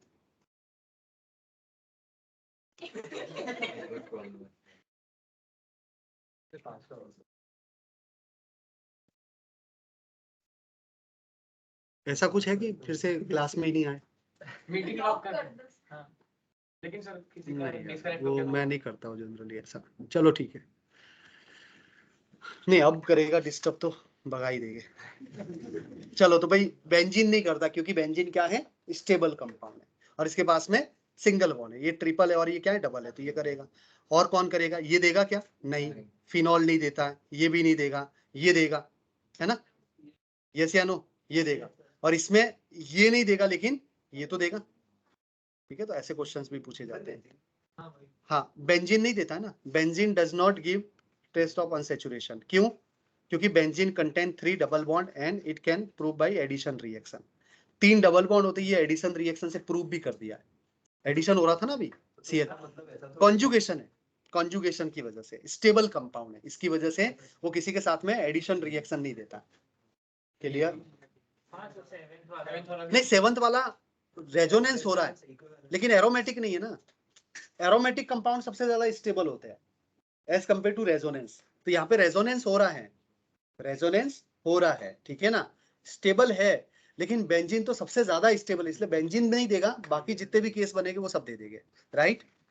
चलो ठीक है। वो 8 कार्बन का जो था जिसमें 4 डबल बॉन्ड है वो वाला देगा, क्योंकि वो तो एंटी एरोमेटिक है, मतलब नॉन एरोमेटिक हो जाएगा, बट वो हाँ वो देगा, बिल्कुल देगा, सिर्फ एरोमेटिक नहीं जो ब्रीच रिडक्शन से बना था वो ना, नहीं 8 कार्बन का जो रिंग वो तो वो सॉरी हाँ वो देगा, क्योंकि वो तो टब शेप जैसा, वो एरोमेटिक नहीं है ना।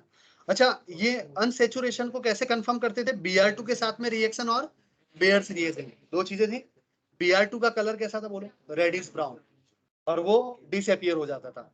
और बेयर रिएजेंट के अंदर क्या था, पिंक, पिंक से क्या बनता था, ब्राउन। हाँ वो MnO2 ब्राउन बन जाता था, बाकी वो जो कंपाउंड था वो क्या हो जाता, कलर। तो ये कौन देता है, ये सब कंपाउंड्स देते हैं, बेंजीन वाला पार्ट नहीं देता है। चलो बढ़िया, जो भी है। तो अभी हमने क्या डिस्कस किया, केमिकल प्रॉपर्टी के अंदर एडिशन रिएक्शन हमने डिस्कस कर दिया फर्स्ट। और एडिशन रिएक्शन के अंदर पहला क्या था, रिडक्शन। क्या रिडक्शन था बोलो, हाइड्रोजनेशन, ठीक है ना। बेंजीन पे 3 हाइड्रोजन साइक्लोहेक्सेन बन गया था, मतलब साइक्लिक कंपाउंड बन गया था, हेक्सेन। फिर उसके बाद में क्या था, ब्रीच, ब्रीच रिडक्शन में क्या था, NaNH3, और NaH3 के साथ में पाई बॉन्ड पैरेलल वाले ऑपोजिट साइड पाई बॉन्ड बन गए थे, राइट, ठीक है। 2 रिडक्शन था, और क्या था रिडक्शन, हेलोजिनेशन। फिर सेकेंड रिएक्शन थी हेलोजिनेशन, और हेलोजिनेशन में क्या था आपका, Cl2 ने F2 नहीं देता है, Br2 I2 नहीं देता, और Cl2 देता है, तो Cl जोड़ दिया था हमने। फिर ओजोनोलाइसिस, डबल बॉन्ड तोड़ो, ऑक्सीजन जोड़ो, फिर बस, बस ये फिर ये क्वेश्चन किया था। लगाते हैं यूज में, तो हाँ। फिर एक्सपेरिमेंट कितना बड़ा होता है? क्लोरीन, क्लोरीन है तो कितना बड़ा एक्सप्लोजन होगा इसका? नहीं मतलब या करना चाहते हैं एक्सप्लोसिव, देखो लेबोरेटरी पॉइंट ऑफ व्यू से बात करें तो कंटेनर बहुत छोटे होते हैं, ठीक है ना। और लार्ज स्केल में भी सेम ही काम होगा, इंडस्ट्री वगैरह है। तो एक्सप्लोसिव कितना होगा कि कंटेनर फट जाएगा, बस इतना होगा। अब कंटेनर फट गया तो भाई वैसे अगर पूरी सेफ्टी के साथ में तो कोई दिक्कत नहीं, लेकिन कुछ भी घटना घट सकती है ना।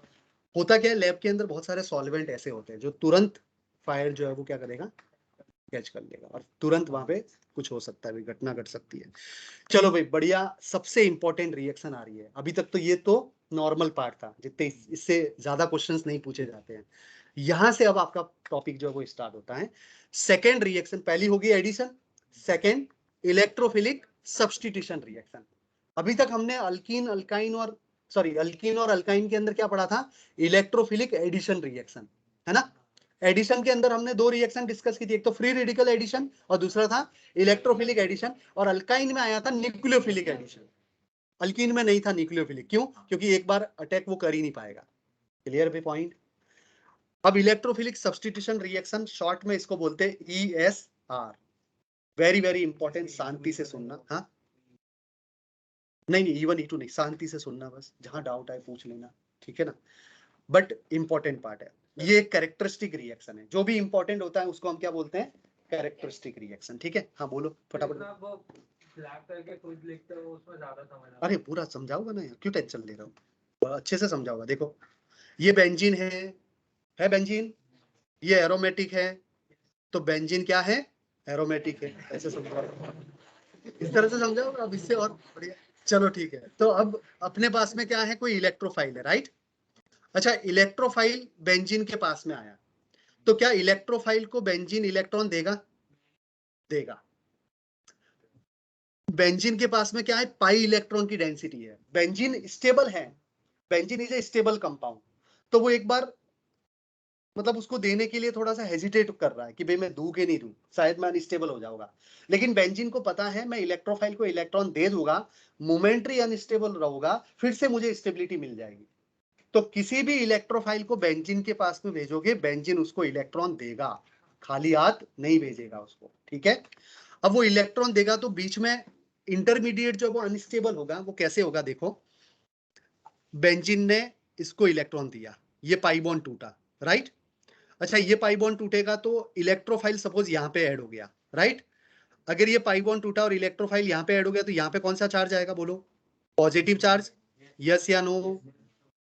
भाई जहां पे जुड़ता है उसके पास वाले पे प्लस आता है ना, क्योंकि एक्चुअली पाई बॉन्ड इधर माइनस आया होगा और इधर प्लस, इधर माइनस तो इधर प्लस, और माइनस वाला किसके साथ में जुड़ गया, इलेक्ट्रोफाइल के साथ में। अब समझ में आ गया, यहाँ पे पॉजिटिव चार्ज आ गया। और ये जो कार्बोकेटाइन है, ये कार्बोकेटाइन क्या रेजोनेंस से स्टेबल है, कैसे, प्लस सिंगल और डबल, तो ये रेजोनेंस हो गया, बोलो यस। फिर इधर प्लस सिंगल और डबल, इधर प्लस के साथ में फिर रेजोनेंस हो गया, बोलो यस या नो।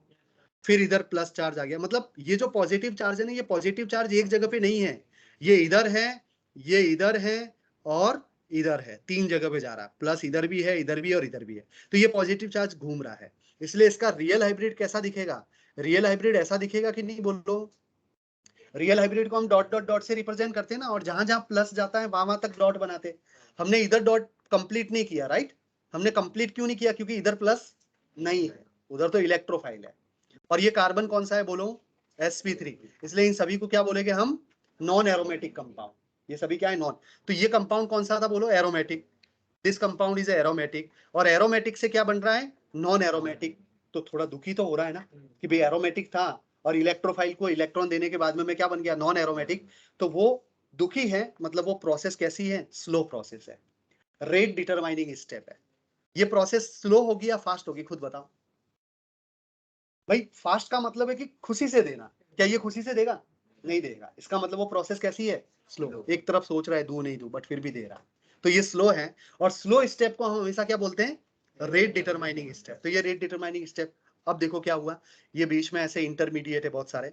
अब जो ये जो H है ना, ये H फिर से निकल जाएगा।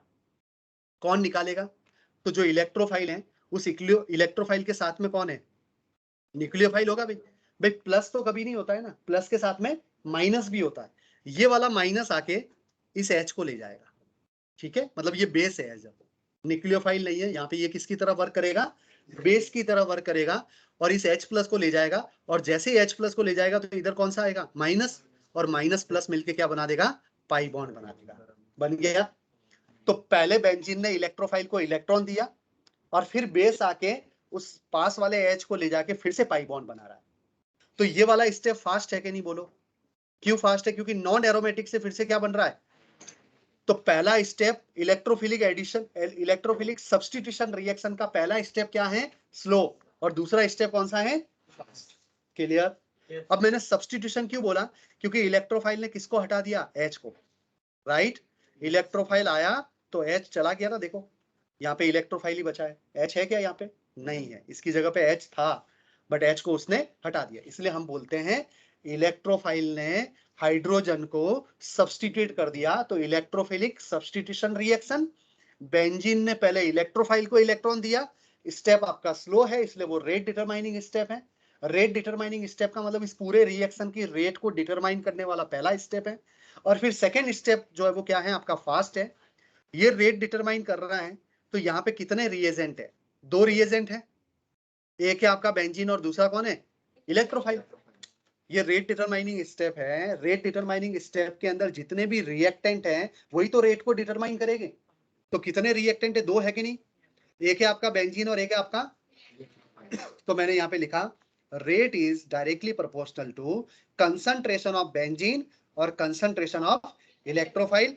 कुछ भी नहीं है, इसकी स्टोइकियोमेट्री तो हम हमेशा क्या मानते हैं, 1 1, इसलिए पावर में क्या आ गया 1, और इधर भी पावर में क्या आ गया 1, इसलिए टोटल इसको हम बोलते हैं ऑर्डर। क्या बोलते हैं हम, ऑर्डर। मैंने बताया था ना E1 और E2 में, तो ये ऑर्डर है। तो इसकी पावर कितनी है 1, इसकी भी पावर कितनी है 1, तो टोटल पावर कितनी हो गई 2। मतलब इस रिएक्शन का मैकेनिज्म का नाम क्या है, SE2। SE2 का मतलब क्या है, इलेक्ट्रोफिलिक सब्स्टिट्यूशन, बट पावर कितनी है 2, मतलब ऑर्डर कितनी है 2, और ऑर्डर 2 है, इसका मतलब वहां पे कितने स्टेप्स हो रहे हैं, यहाँ पे 2 स्टेप्स दिख रहे हैं आपको। क्लियर भाई। SE मतलब इलेक्ट्रोफिलिक सब्स्टिट्यूशन। अरे ई पहले लिख दो, एस बाद में ले यार, कोई दिक्कत नहीं, ठीक है ना। नोटेशन के अंदर जनरली एस ही लिखते हैं, ठीक है ना। ES2 कहीं पे आपको मिलेगा नहीं। क्लियर, समझ में आया। अच्छा मुझे बताओ, बीच में इंटरमीडिएट ये वाला बन रहा है कि नहीं बन रहा है, ये है ना रियल हाइब्रिड, यही तो इंटरमीडिएट है ये पूरा। तो ये इंटरमीडिएट है, इस इंटरमीडिएट का नाम क्या है, सिग्मा कॉम्प्लेक्स। क्या नाम है, सिग्मा कॉम्प्लेक्स। क्यों बोला, क्योंकि इलेक्ट्रोफाइल का बेंजीन के साथ में बॉन्ड कौन सा बन रहा है, सिग्मा बॉन्ड, इसलिए हमने इसको बोल दिया सिग्मा कॉम्प्लेक्स। ये सब छोटे छोटे क्वेश्चन है भाई, जरूर आपको मिलेंगे, AITS पैकेज सॉल्व करोगे, सेक्शन ए सेक्शन बी में यही सब क्वेश्चन मिलेंगे। इलेक्ट्रोफिलिक सब्स्टिट्यूशन रिएक्शन के अंदर इंटरमीडिएट का नाम क्या है, सिग्मा कॉम्प्लेक्स। दिखने में कैसा है वो भी पूछ सकते हैं, तो इस तरह से डॉट डॉट डॉट बीच में प्लस, ठीक है ना। चलो, तो इसको हम क्या बोल सकते हैं, और दूसरा नाम क्या है, बाइमोलिकुलर इलेक्ट्रोफिलिक सब्स्टिट्यूशन रिएक्शन, SE2। मतलब बाइमोलिकुलर, मतलब दो मॉलिक्यूल यूज हो रहे हैं, बायोमोलिक्यूल नहीं बाइमोलिकुलर, ठीक है।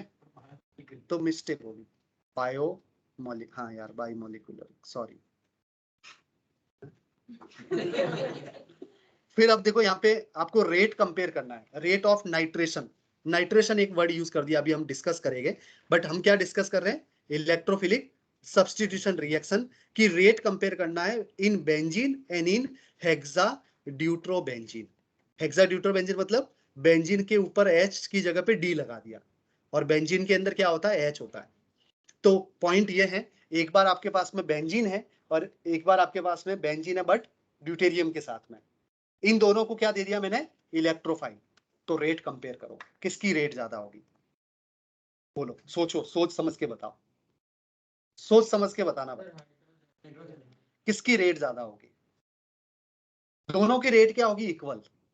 क्यों, क्योंकि यहाँ पे H है कि D है, ये तो फास्ट स्टेप में यूज होगा ना भाई। जो H और D निकलेगा वो फास्ट स्टेप में निकलेगा कि नहीं भाई। ये जो जा रहा है बहुत कंसेप्चुअल क्वेश्चन है, ठीक है ना। ये जो H निकल रहा है, ये H कहाँ पे निकल रहा है, फास्ट स्टेप में निकल रहा है कि नहीं निकल रहा है। अब इस बेंजीन पे H है कि D है कि T है, उससे हमें कोई फर्क नहीं पड़ता है, क्योंकि रेट डिटरमाइन करने वाला कौन सा स्टेप है, पहला स्टेप है, स्लो स्टेप है। और रिमूवल ऑफ H या जो भी आपका ग्रुप निकल रहा है वो फास्ट में निकल रहा है, इसलिए रेट दोनों की क्या होगी, इक्वल। ये AITS का क्वेश्चन है, ठीक है ना। सर इसमें ऐसा नहीं कह सकते कि स्टेरिक हिंड्रेंस थोड़ा उसमें ज्यादा होगा। D H ये सब छोटे छोटे ही, थोड़ा ये डिफरेंस थोड़ा बड़ा हो गया, तो सर हमने कल कल ऐसा था ना कुछ कि स्टेरिक एंट्रेंस की वजह से वो बहुत बड़ा चेंज था उसमें। हाँ, आइसोटॉप के अंदर ज्यादा साइज का फर्क नहीं पड़ता। प्रोटॉन तो ज्यादा है भाई, प्रोटॉन छोटा, तो जल्दी अट्रैक्ट करेगा। प्रोटॉन छोटा, ड्यूटेरियम थोड़ा सा बड़ा, ट्रिटियम और थोड़ा सा बड़ा, बट ड्यूटेरियम नहीं सर, मतलब उन इसमें प्रोटॉन ज्यादा होंगे ना ड्यूटेरियम में, तो अट्रैक्ट करके रखेगा तो न्यूट्रॉन ज्यादा। अरे वो फास्ट स्टेप में निकलेगा ना, जो भी निकलेगा। अरे जो भी निकलेगा वो फास्ट स्टेप में निकल रहा है। तो वो तो ये जल्दी फास्ट है, ये फास्ट है, ये जल्दी फास्ट है और ज्यादा। अरे फास्ट स्टेप में देखो कोई स्टेप फास्ट है, अब उस फास्ट स्टेप के अंदर थोड़ा जल्दी निकल रहा है, थोड़ा लेट निकल रहा है, हमें कोई रेट थोड़ी पता चलेगी। रेट किससे पता चलेगी? जो स्लो स्टेप है वहां से पता चलेगी ओवरऑल रेट। क्लियर? चलो अच्छा, तो in this first step CH और CD bond will not break. ये पूरा एक्सप्लेनेशन है। पहले स्टेप के अंदर CH और CD बॉन्ड टूट रहा है क्या? नहीं टूट रहा है। Therefore the rate of reaction will be independent from the bond energy of CH and CD bond. Clear भाई कंसेप्ट? और वाले स्लाइड में एक डाउट था। हाँ बिल्कुल पूछो। इसमें जो हाइड्रोजन निकल रहा है तो फिर वो जहाँ पे इलेक्ट्रोफाइल लगा है वहीं से निकलेगा? वहीं से निकलेगा। क्यों? क्योंकि इलेक्ट्रोफाइल जहां पे जुड़ा है उसके पास वाले पे ही तो प्लस है। पर रेजोनेंस से वो प्लस नीचे भी तो आ रहा था, तब नीचे होगा तो वो तो मोमेंटरी तुरंत पहुंच जाएगा ना, वो कहीं से भी निकले कोई फर्क नहीं पड़ेगा। हाँ ये भी आपका वैलिड क्वेश्चन है वैसे, ठीक है ना, कि वो कहाँ से निकलेगा। अब देखो यहां से निकल के ये तुरंत इसको इधर जाएगा स्टेबल कर देगा, मतलब निकलेगा यही वाला। भाई ये निकलेगा तभी तो इधर पाई बॉन्ड बनेगा। तो हमेशा कौन सा हाइड्रोजन रिलीज, कौन सा हाइड्रोजन सब्स्टिट्यूट करेगा? जहां पे इलेक्ट्रोफाइल जुड़ा है। इसीलिए तो सब्स्टिट्यूशन बोल रहे हैं कि ये आया और हाइड्रोजन निकला। क्लियर? चलो आगे बढ़ते हैं। अब इंपॉर्टेंट पार्ट, इसका पोटेंशियल डायग्राम डिस्कस करते हैं, ठीक है ना। इस रिएक्शन का, ये जो रिएक्शन है, इस रिएक्शन का पोटेंशियल डायग्राम। तो देखो पहले स्टेप में क्या हो रहा है बोलो? इलेक्ट्रोफाइल आ रहा है, फिर उसके बाद में क्या बन रहा है? इंटरमीडिएट। फिर सेकेंड स्टेप के अंदर क्या हो रहा है? हाइड्रोजन का रिमूवल। तो दो स्टेप है कि नहीं? तो पहले ग्राफ ऊपर चढ़ेगा, फिर ग्राफ नीचे आएगा, फिर ऊपर चढ़ेगा, फिर नीचे आएगा, क्योंकि दो दो हाइट, दो पीक मिलेगी ना, क्योंकि दो स्टेप हो रहे। एक स्टेप होने का मतलब एक ग्राफ, दो स्टेप होने का मतलब दो ग्राफ, तीन स्टेप होने का मतलब 3 बार, 4 बार, 5 बार, जितने स्टेप्स होंगे उतनी हाइट मिलेगी, क्योंकि यहाँ की एक्टिवेशन एनर्जी होगी और फिर इधर भी एक्टिवेशन एनर्जी होगी। बोलो समझ में आ रहा है? इसका potential energy diagram very very important. देखो समझाता हूं मैं। ये था आपका रिएक्टेंट, था बेंजीन, और बेंजीन के पास में कौन आया? इलेक्ट्रोफाइल। ये रिएक्टेंट है और ये फाइनली क्या बन गया? प्रोडक्ट, ठीक है ना। तो पहले क्या हुआ? रिएक्टेंट इलेक्ट्रोफाइल के साथ में जुड़ गया, तो जुड़ गया मतलब ये ट्रांजिशन स्टेट 1। इसको क्या बोलेंगे? ट्रांजिशन। ट्रांजिशन स्टेट 1 मतलब इलेक्ट्रोफाइल किसको इलेक्ट्रॉन दे रहा, सॉरी बेंजीन किसको इलेक्ट्रॉन दे रहा है?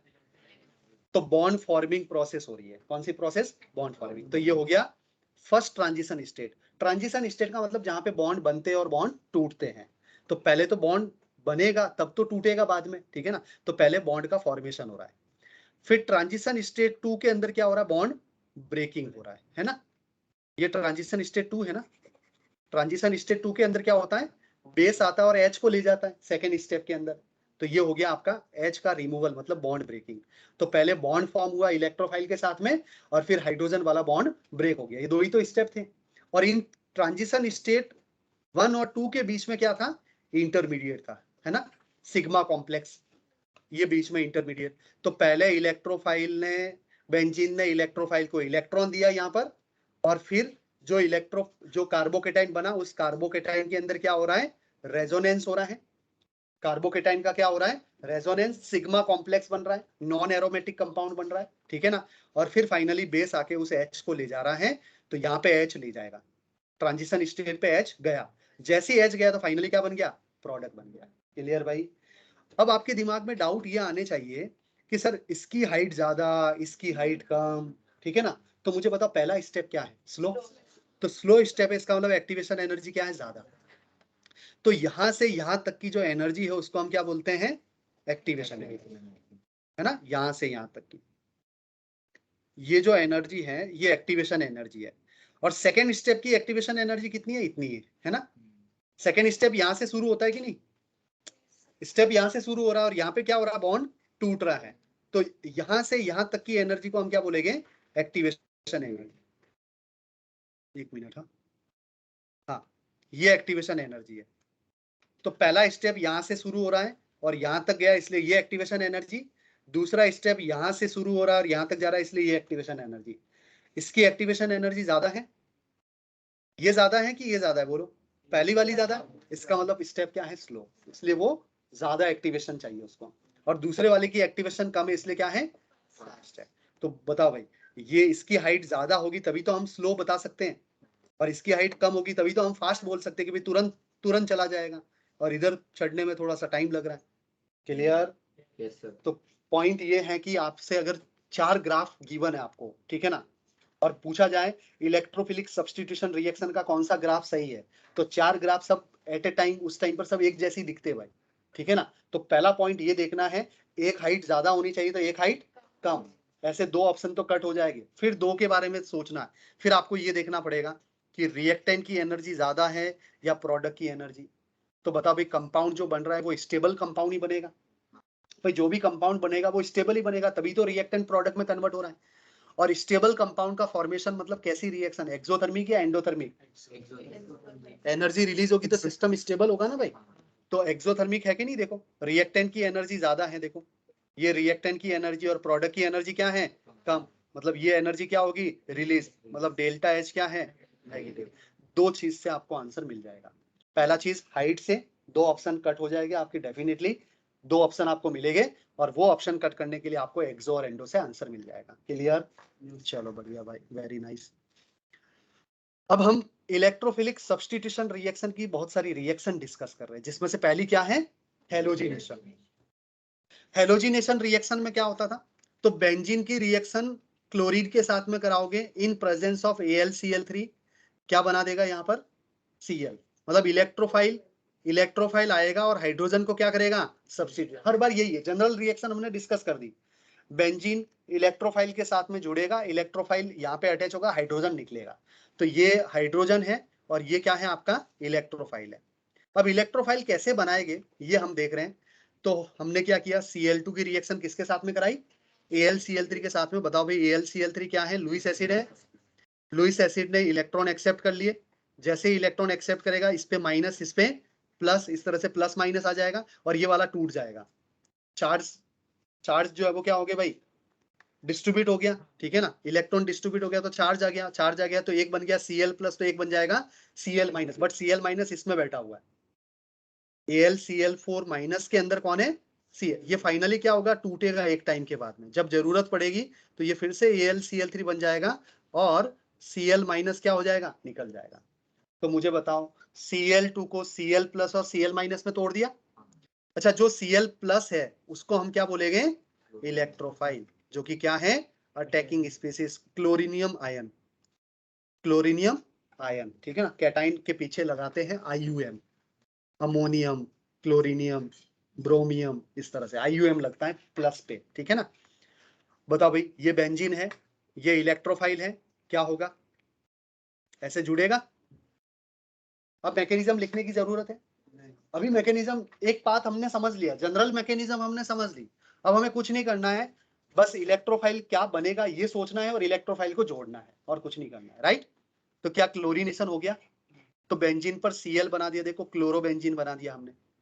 तो क्वेश्चन आपसे पूछा जाएगा, बेंजीन से क्लोरोबेंजीन कैसे बनाओगे, तो बेंजीन से क्लोरोबेंजीन बनाने के लिए आप क्या करो, Cl2 प्लस AlCl3 ले लो, जिससे Cl प्लस बनेगा और Cl प्लस भागते भागते बेंजीन के पास में जाएगा, बोलेगा इलेक्ट्रॉन दो, इलेक्ट्रॉन दे तो देगा, और Cl माइनस आके फिर H को ले जाके बेंजीन फिर से बन जाएगा। क्लियर?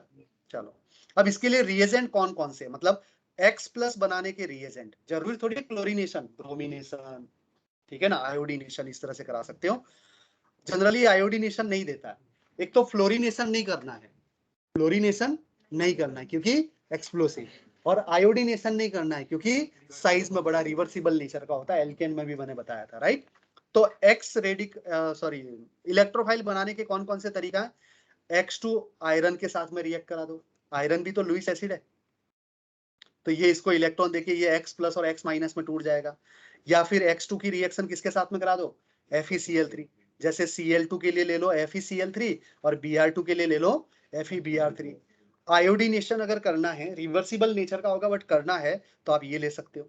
अब इसमें कैसे टूटेगा बोलो, ये ICl कैसे टूटेगा, इस पे रहेगा माइनस और इस पे रहेगा प्लस। Cl इलेक्ट्रोनेगेटिव है ना, तो उस पे रहेगा माइनस और आयोडीन प्लस प्लस पे रहेगा, आयोडीन पे plus. Fluorination is not possible by this method. ठीक है, क्लियर पॉइंट समझ में आ रहा है? हाँ सर इसमें जो रिएजेंट लिया है उसमें दूसरे वाले में दोनों सेम होने चाहिए, जैसे Cl2 और FeCl3, सर Br2 और Fe हाँ, सेम टाइप का लो, ताकि क्या होगा कि वहां पे वो Fe Br3 से Br आ रहा है या नॉर्मल Br माइनस है, वो अटैक कर रहा है, फर्क नहीं पड़ेगा। तो फर्क पड़ता है हाँ हाँ, फर्क पड़ता है, बिल्कुल पड़ता है।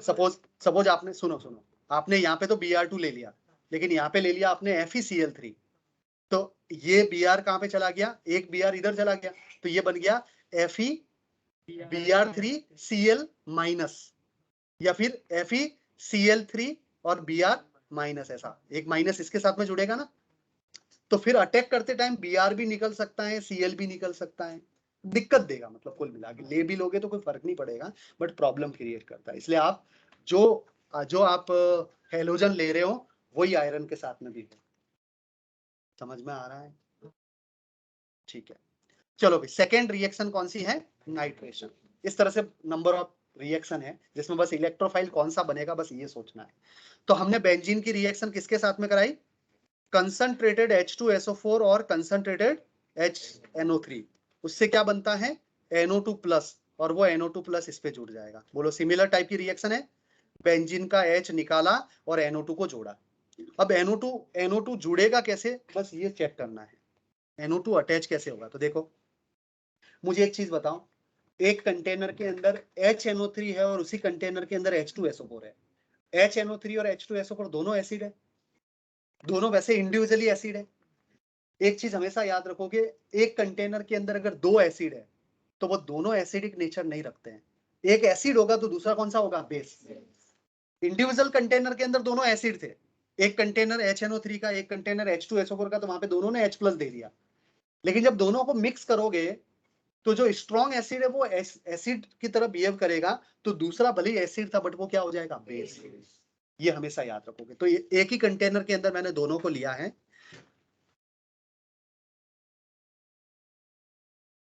अब एक ही कंटेनर के अंदर दोनों लिया, तो ये है HNO3 और ये है H2SO4, है ना, स्ट्रक्चर याद है दोनों की, ये H2SO4 है और ये HNO3 है। बोलो, इन दोनों के अंदर अच्छा एसिड कौन है, ठीक है भाई, H2SO4 ने क्या किया, H प्लस दे दिया H प्लस। ये H प्लस कौन एक्सेप्ट करेगा, HNO3 का ये ऑक्सीजन। जैसे ये इलेक्ट्रॉन एक्सेप्ट करेगा, इस ऑक्सीजन पे कौन सा चार्ज आएगा, पॉजिटिव चार्ज। बोलो यस या नो, आया ना। Yes sir. भाई जब कोई लोन पेयर देता है तो उस पे क्या आ जाता है, प्लस आ जाता है। अच्छा, ये H, ये क्या बन गया, ऑक्सीजन पे प्लस, तो ये वाटर बन गया कि नहीं, देखो। और ये अच्छा लिविंग ग्रुप है कि नहीं, ये क्यों गुड लिविंग ग्रुप है, क्योंकि ऑक्सीजन पे पॉजिटिव चार्ज क्या है, अनस्टेबल।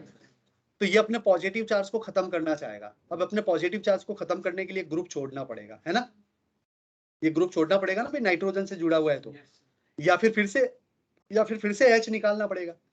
अब फिर से H निकालना तो वो तो पॉसिबल नहीं है ना, क्योंकि वो तो सामने वाला तो देने वाला है फिर से H। भाई HNO3 ने H एक्सेप्ट कर लिया तो ऑक्सीजन पे प्लस आ गया। अब ऑक्सीजन के प्लस को हटाने के दो रास्ते हैं, या तो फिर से H को निकाल दे या फिर NO2 का बॉन्ड टूटे। तो फिर से H को नहीं निकालेगा ना, वरना तो लेते ही क्यों, तो वो क्या करेगा, नाइट्रोजन का बॉन्ड, और यहां से वाटर निकल गया, गुड लिविंग ग्रुप है। तो बताओ पीछे कौन सा मॉलिक्यूल बचेगा, NO2 प्लस बचेगा, क्योंकि ये इधर टूटेगा तो ये माइनस लेके जाएगा, तो इस पे प्लस रहेगा, तो NO2 प्लस, और NO2 plus is a electrophile. अब बेंजीन का H हटाओ और NO2 प्लस को यहाँ पे जोड़ दो, बस यही तो काम करना है। बट जुड़ेगा कैसे, उसकी तो पूरी मैकेनिज्म थी, सिग्मा कॉम्प्लेक्स के थ्रू, इंटरमीडिएट के थ्रू, यस या नो। सर इसमें कोऑर्डिनेट कोवेलेंट बॉन्ड कभी नहीं बनता, नहीं, किसमें, यहाँ पे बनता है ना, ये कोऑर्डिनेट कोवलेंट होता है। नहीं सर, ये वाले में जहाँ पे O पे प्लस है सर, ऑक्सीजन पे, कोऑर्डिनेट कोवलेंट को आप कोवलेंट बॉन्ड से भी तो रिप्रेजेंट कर सकते हो। नाइट्रोजन के साथ। नहीं, नाइट्रोजन के साथ में नहीं, वो तो कोवलेंट बॉन्ड ही होगा हमेशा। HNO3 का तो कोवलेंट बॉन्ड होता है ना, ऑक्सीजन के साथ में कोऑर्डिनेट कोवलेंट होता है। मुझे बताओ, यहाँ पे फाइनली जब H को ट्रैप किया होगा, H गया होगा ना, सिग्मा कॉम्प्लेक्स बना होगा, और सिग्मा कॉम्प्लेक्स के बाद में H जाता है तो पाई बॉन्ड बनता है। वो H किसके थ्रू गया होगा? उस H को कौन ले जाने वाला है यहाँ पर? अरे हाँ, HSO माइनस। कॉन्जुगेट बेस बना ना, ये एसिड है, हर एसिड का काउंटर पार्ट क्या होता है? Conjugate base. ये बेस आएगा और फाइनली इस H को ले जाएगा, तब जाके ये पाई बॉन्ड बनेगा। क्लियर? बट मैकेनिज्म कभी हेल्प नहीं करता, मतलब कभी आपको जरूरत नहीं पड़ेगी मैकेनिज्म की, सिर्फ सोचना ये है कि कौन सा इलेक्ट्रोफाइल बनेगा और बेंजीन पे कहाँ जोड़ना है। ठीक है, चलो। अच्छा, और अदर रिएजेंट कौन कौन से? एक रिएजेंट, इंपॉर्टेंट रिएजेंट आपको मिल गया, HNO3 और H2SO4। और क्या रिएजेंट है? कंसंट्रेटेड HNO3 H2SO4 हो गया, या फिर आप ले सकते हो N2O5। N2O5 भी ले सकते हो भाई। N2O5 कैसे रहता है?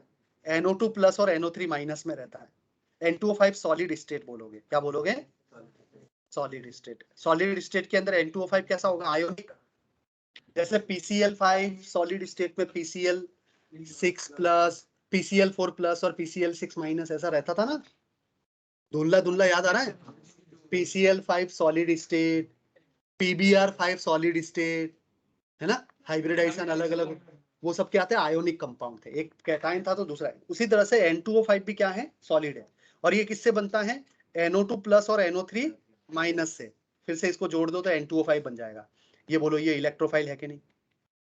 तो इस तरह से भी आप NO2 प्लस की सप्लाई कर सकते हो। आप NO2 की रिएक्शन किसके साथ? NO2 और क्या ले सकते हो? ये पूरा कंपाउंड ले सकते हो, एसीटेट आयन। ये वाला मॉलिक्यूल देखो, इस CH3 C double bond O minus और NO2 प्लस, इसको क्या बोलते हैं? AC। इसको बस AC बोलते हैं। और AC के साथ में कौन आ गया? O minus. ठीक है ना, तो AC O माइनस और उसके साथ में कौन है? NO2 plus. ऐसे बोलेगे कि नहीं बोलो? तो ये भी तो NO2 प्लस की सप्लाई करता है। बट ये रिएजेंट रियरली आपको मिलेंगे, मैं तो मैक्सिमम चीजें बता रहा हूँ कि इसके अलावा तो कुछ आएगा ही नहीं। बट इंपॉर्टेंट जो रिएजेंट आपको जो मिलने वाला वो मैंने यहीं पे लिख दिया, फर्स्ट रिएक्शन के अंदर इंपॉर्टेंट रिएजेंट लिख दिया, और फिर एक्स्ट्रा रिएजेंट जो है वो साइड में मैं लिख रहा हूँ। क्लियर? बट ये भी याद रखना, तो नाइट्रेशन के लिए N2O5 ले सकते हो, या फिर NO2 प्लस और ACO माइनस ले सकते हो, या फिर कंसंट्रेटेड HNO3 H2SO4 तो है ही। ठीक है, बढ़िया भाई। कुछ एक्स्ट्रा पॉइंट है यहाँ पर, कुछ एक्स्ट्रा पॉइंट है। क्या है extra point? Strong nitrating agent बन सकता है जब आप HNO3 और H2SO4 फ्यूमिंग वाला लेते हैं। कौन सा लेते हो? फ्यूमिंग। फ्यूमिंग मतलब वेपर फॉर्म में। ठीक है ना, तो वेपर स्टेट के अंदर HNO3 H2SO4 है तो वो स्ट्रॉन्ग नाइट्रेटिंग एजेंट है। ये भी स्ट्रॉन्ग नाइट्रेटिंग एजेंट है, NO2 प्लस और BF4 माइनस और NO2 प्लस और ClO2 माइनस, ये सब नाइट्रेटिंग एजेंट है। जहां जहां से आपको NO2 प्लस मिल रहा है वो सब नाइट्रेटिंग एजेंट है, राइट? बट ये स्ट्रॉन्ग नाइट्रेटिंग एजेंट है। ऑर्डिनरी जो जनरली हम यूज करते हैं वो तो कौन सा है?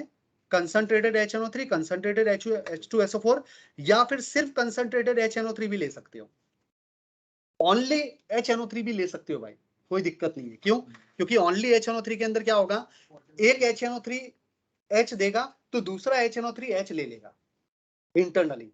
हजारों मॉलिक्यूल्स होते हैं, हम तो मोल में बात करते हैं, ऐसा तो नहीं है सिंगल। हाँ, एक ने H प्लस दिया भाई, इस तरह से इसने H दे दिया, राइट? तो दूसरा जो है वो क्या करेगा? H को एक्सेप्ट कर लेगा, ये लोन पेयर दे के इसको ले लेगा, और फिर ये लिविंग ग्रुप के फॉर्म में निकल जाएगा, तो NO2 प्लस बनेगा कि नहीं?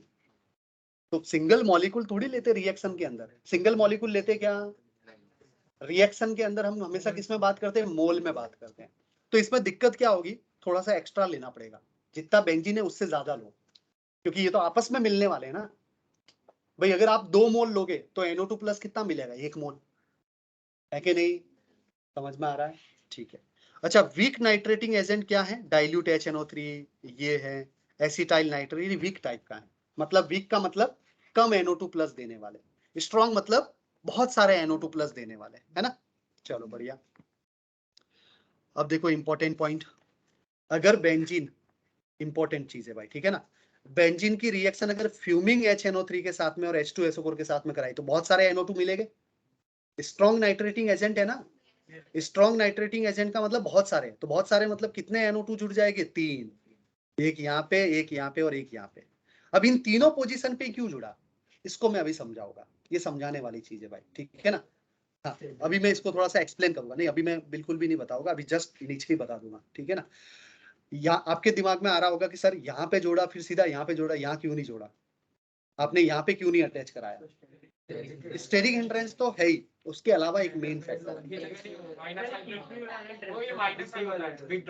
बोल सकते हो। देखो कैसे समझा देता हूं मैं, ये एक NO2 जुड़ गया, अभी ये दोनों नहीं जुड़े हैं, ठीक है ना। एक NO2 आके जुड़ा, अब NO2 का कौन सा इफेक्ट होता है, -M या -I। -M ज्यादा होता है, -I थोड़ा सा कम है। तो ये बेंजीन से इलेक्ट्रॉन लेगा, और बेंजीन से जो इलेक्ट्रॉन विड्रॉ करता है तो वो मेटा डायरेक्टिंग होता है। दो चीज हमने पढ़ी है भाई, ये GOC में मैंने पढ़ा रखा, फिर से बता देता हूं। बेंजीन पर अगर इलेक्ट्रॉन डोनेटिंग ग्रुप है तो है ऑर्थो पैरा डायरेक्टिंग, और बेंजीन पर अगर विड्रॉइंग ग्रुप है तो वो है मेटा डायरेक्टिंग। क्या ये बात याद आ रही है? क्यों है मेटा डायरेक्टिंग, क्यों? क्योंकि बेंजीन से NO2 क्या कर रहा है, विड्रॉ कर रहा है।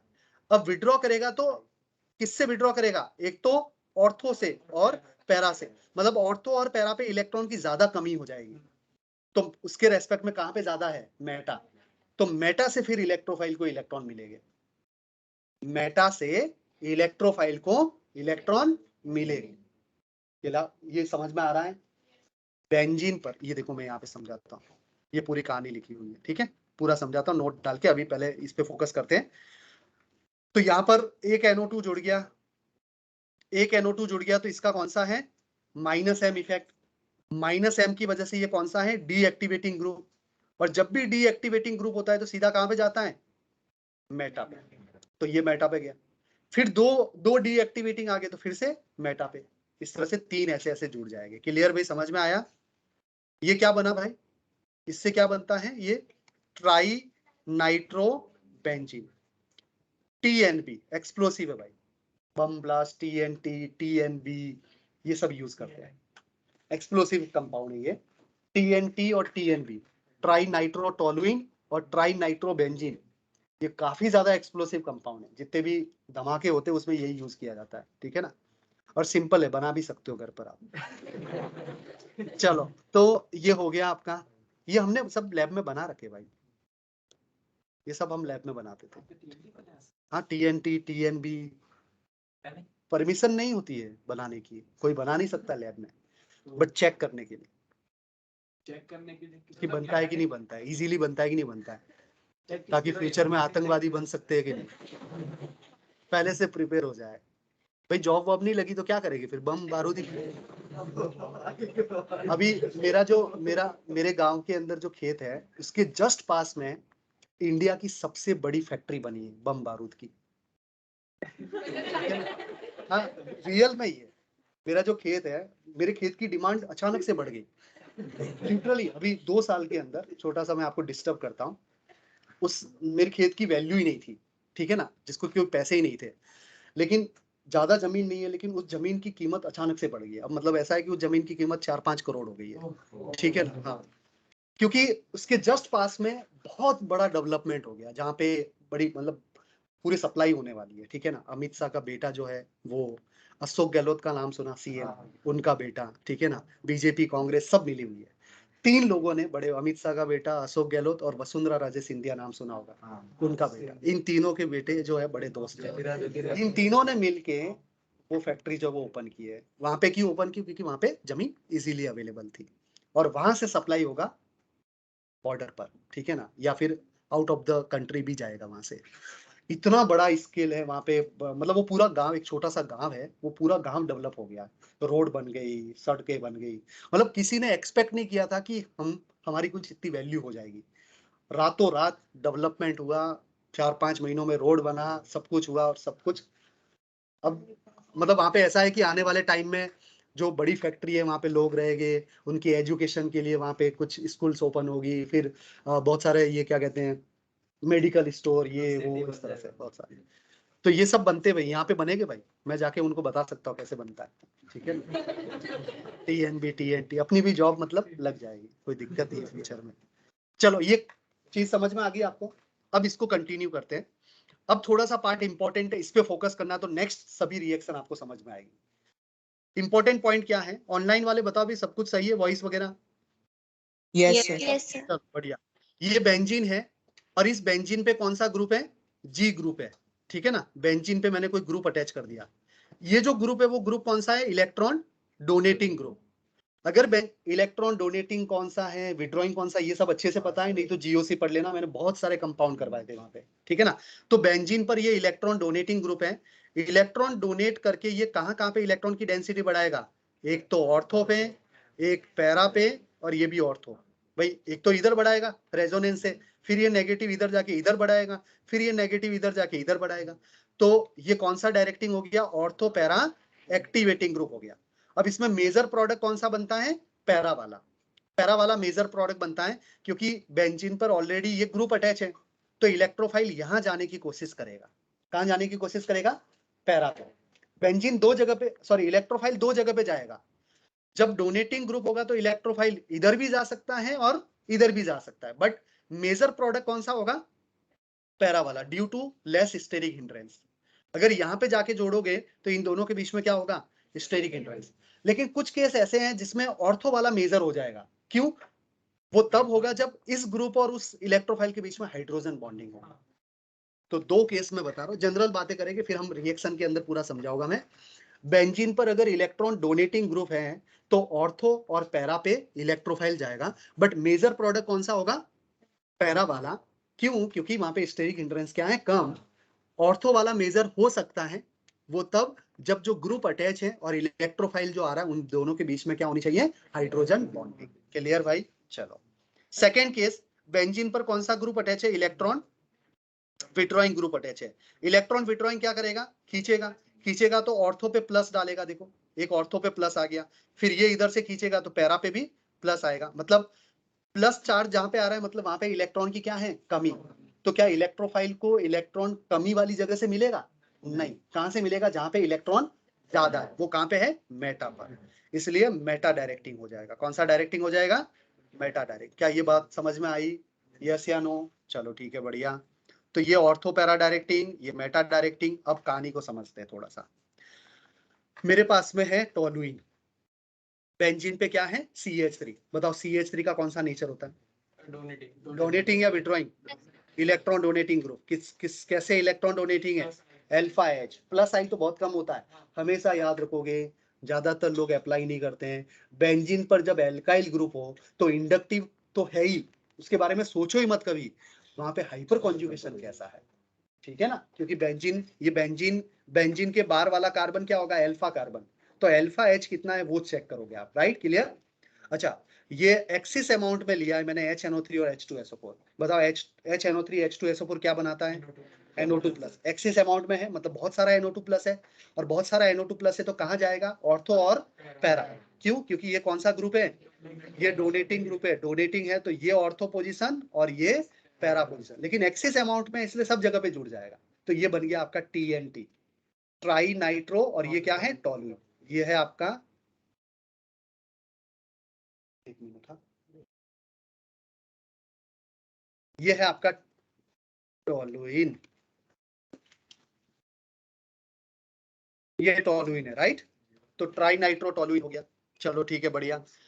अब सेकेंड का आंसर दो भाई, आप सोचो। वैसे सॉल्यूशन आपके पास में है बट सोचो जरूर। ये आपके पास में बेंजीन है, बेंजीन के ऊपर कौन है? नाइट्रोजन, और नाइट्रोजन से क्या है? दो मिथाइल, और इसकी रिएक्शन किसके साथ में करा दी? इसके साथ में AR का मतलब क्या होता है? बेंजीन। AR अगर कहीं पे लिखा हुआ मिले मतलब वो क्या है? एरोमेटिक ग्रुप, मतलब बेंजीन। हाँ ठीक है ना। और ये क्या? अरीन बोल दो आप। और ये क्या है? N triple bond N। Sorry, ये पॉजिटिव चार्ज यहाँ नहीं है, ये पॉजिटिव चार्ज कहाँ है? यहाँ पर है, बीच में है, ठीक है। बताओ इसकी रिएक्शन कराओ, क्या प्रोडक्ट बनेगा? अच्छा, प्रोडक्ट दे रखा है, ये प्रोडक्ट बन गया, ये प्रोडक्ट बन गया। बट ये प्रोडक्ट कौन सी कंडीशन पे बनेगा? लेस पीएच में, हाई पीएच में, या इंटरमीडिएट पीएच पे, या एनी पीएच पे? ये आंसर। हाँ, अरे ये तो अटैक कैसे करेगा? देखो, ये इस पे अटैक करेगा, इस नाइट्रोजन पे, और ये पाई बॉन्ड टूट के पॉजिटिव खत्म, है ना भाई। नाइट्रोजन पे प्लस है तो उसको क्या करना? हटाना है। अब नाइट्रोजन पे पॉजिटिव चार्ज को हटाना मतलब उसको इलेक्ट्रॉन मिलने चाहिए, तो इसको इलेक्ट्रॉन मिलेंगे तो इस पे कमी हो जाएगी, है ना। इस नाइट्रोजन पे डेफिशिएंसी आएगी कि नहीं आएगी, बोलो। और इस पे डेफिशिएंसी आएगी तो ये बेंजीन बोलता मैं दे दूंगा, तो इसने दे दिया, देखो इधर दिया इसको, ये इसको दिया नाइट्रोजन, फिर ये डबल बॉन्ड, फिर ये नाइट्रोजन, और फिर यहाँ पर AR। क्लियर? नाइट्रोजन पे नेगेटिव देखो देखो, समझो समझो समझो समझो, मैं यहाँ पे पूरा लिखता हूँ।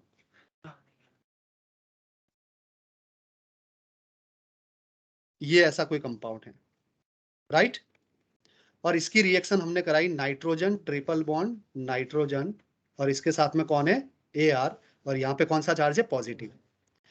ये कौन सा ग्रुप है, इलेक्ट्रॉन डोनेटिंग ग्रुप है।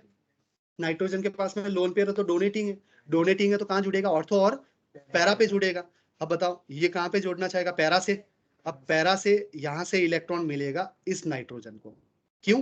क्योंकि ये पाई बॉन्ड तोड़ के खुद ले रहा है, क्योंकि इस पे प्लस है ना। अरे भाई इस पे प्लस है कि नहीं, बोलो। इस पे प्लस है तो इसको हटाना है ना, तो ये पाई बॉन्ड टूटेगा तभी तो लोन पेयर आएगा इसके पास, और ये पाई बॉन्ड टूट के इसके पास में लोन पेयर जाएगा तो इसके पास में प्लस आ जाएगा, क्योंकि इसके पास में 3 बॉन्ड थे लेकिन एक की कमी होगी तो प्लस आ जाएगा, और इसके पास में प्लस आ गया तो ये इसको दे देगा, तो ऐसे जुड़ेगा कि नहीं? Yes sir. राइट। बताओ कब होगा, हाई पीएच, लो पीएच, इंटरमीडिएट? तो इंटरमीडिएट में होगा। क्यों?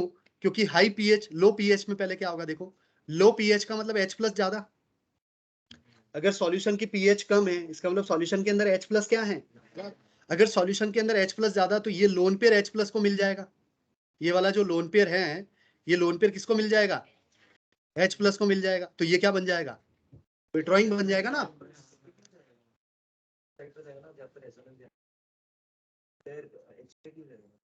नहीं नहीं, मैं ये कह रहा हूँ, नहीं ऐसा नहीं, बेंजीन के पास में, बेंजीन के ऊपर नाइट्रोजन है और नाइट्रोजन के पास में क्या, लोन पेयर है। अब सॉल्यूशन की पीएच क्या है, कम। सॉल्यूशन की पीएच कम है मतलब H+ क्या है, ज्यादा।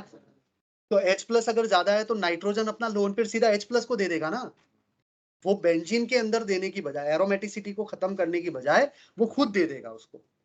तो इसमें नहीं हो सकता कि ये वाला जो हमने कंपाउंड डाला है वो सीधा नाइट्रोजन के लोन पेयर से जॉइन हो जाए?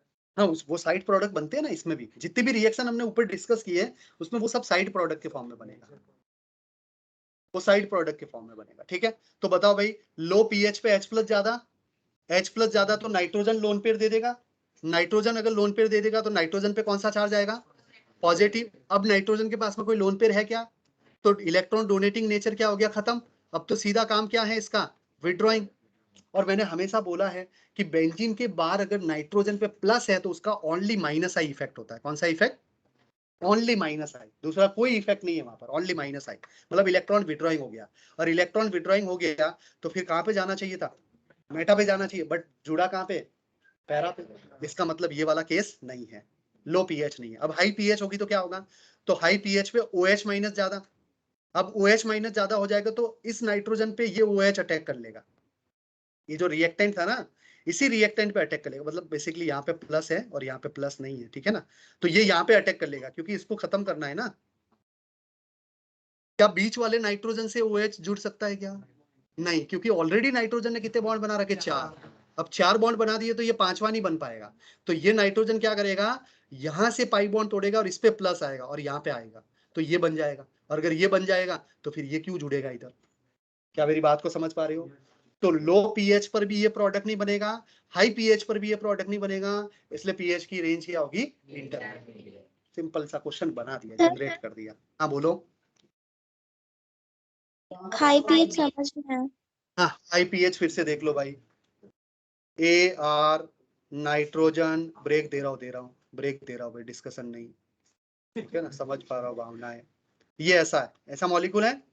अब ये नाइट्रोजन अपने पाई बॉन्ड को तोड़ के पॉजिटिव को खत्म कर देगा, और खत्म कर दिया तो क्या होगा, AR N double bond N, और इस पे प्लस आएगा तो ये OH, हाई पीएच का मतलब OH ज्यादा, तो OH आके सीधा क्या कर देगा, यहाँ पर अटैक कर लेगा, तो ये फिर यहाँ पे जुड़ ही नहीं पाएगा। Got it? अच्छे लेवल का क्वेश्चन है, Yes. ठीक है, चलो बढ़िया। राइट, तो ये अपना पार्ट क्या हो गया, कुछ रिएक्शन हमने डिस्कस कर ली। नहीं नहीं, अभी बहुत बड़ा चैप्टर है, इसीलिए तो मैं लिख के नहीं करवा रहा हूँ, ऐसे ही समझा रहा हूँ, वरना तो कम से कम 4 लेक्चर और लगते। बड़ा चैप्टर है वैसे, लगेंगे। नहीं आज तो खत्म कर देंगे। तो नेक्स्ट मैं ब्रेक देता हूँ अभी 15-20 मिनट का, ठीक है ना, और 15-20 मिनट के बाद में इसी जगह पे ज्वाइन करो। अब सिंपल है, जो देखो एक समझाने वाला पार्ट होता है वो जैसे समझ में आ जाता है फिर तो सीधी वर्किंग है, ठीक है ना। तो नेक्स्ट सल्फोनेशन डिस्कस करेंगे, फिर फ्रीडल क्राफ्ट रिएक्शन डिस्कस करेंगे, फिर हो जाएगा खत्म, बस हिम्मत रखो। चलो तो यहीं से अपन स्टार्ट करेंगे, राइट।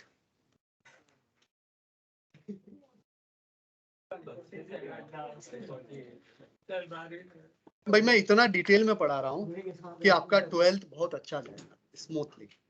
आप देखो पैकेज देखो, नहीं मिलेगा इतना, कुछ भी नहीं मिलेगा। आप एनसीईआरटी देखोगे तो एक पेज में खत्म मैक्सिमम, हाँ ये क्या 2 पेज, इधर से इधर, इधर में पूरा खत्म। और यहाँ पे देखो पेज ही। बट मैं क्या करना चाहता हूँ, यहाँ पे कंसेप्ट, एक बार कंसेप्ट डेवलप हो जाए फिर आप उसके बाद में क्या 12 के अंदर हर चैप्टर के अंदर ये यूज होने वाला है, राइट। चलो तो आपको क्लास लीव नहीं करना है, मतलब आराम से ब्रेक ले लो, बट इसी जगह पे आपको ज्वाइन करना है, इसी लिंक पर। और मैं लीव नहीं कर रहा हूँ, मैं बस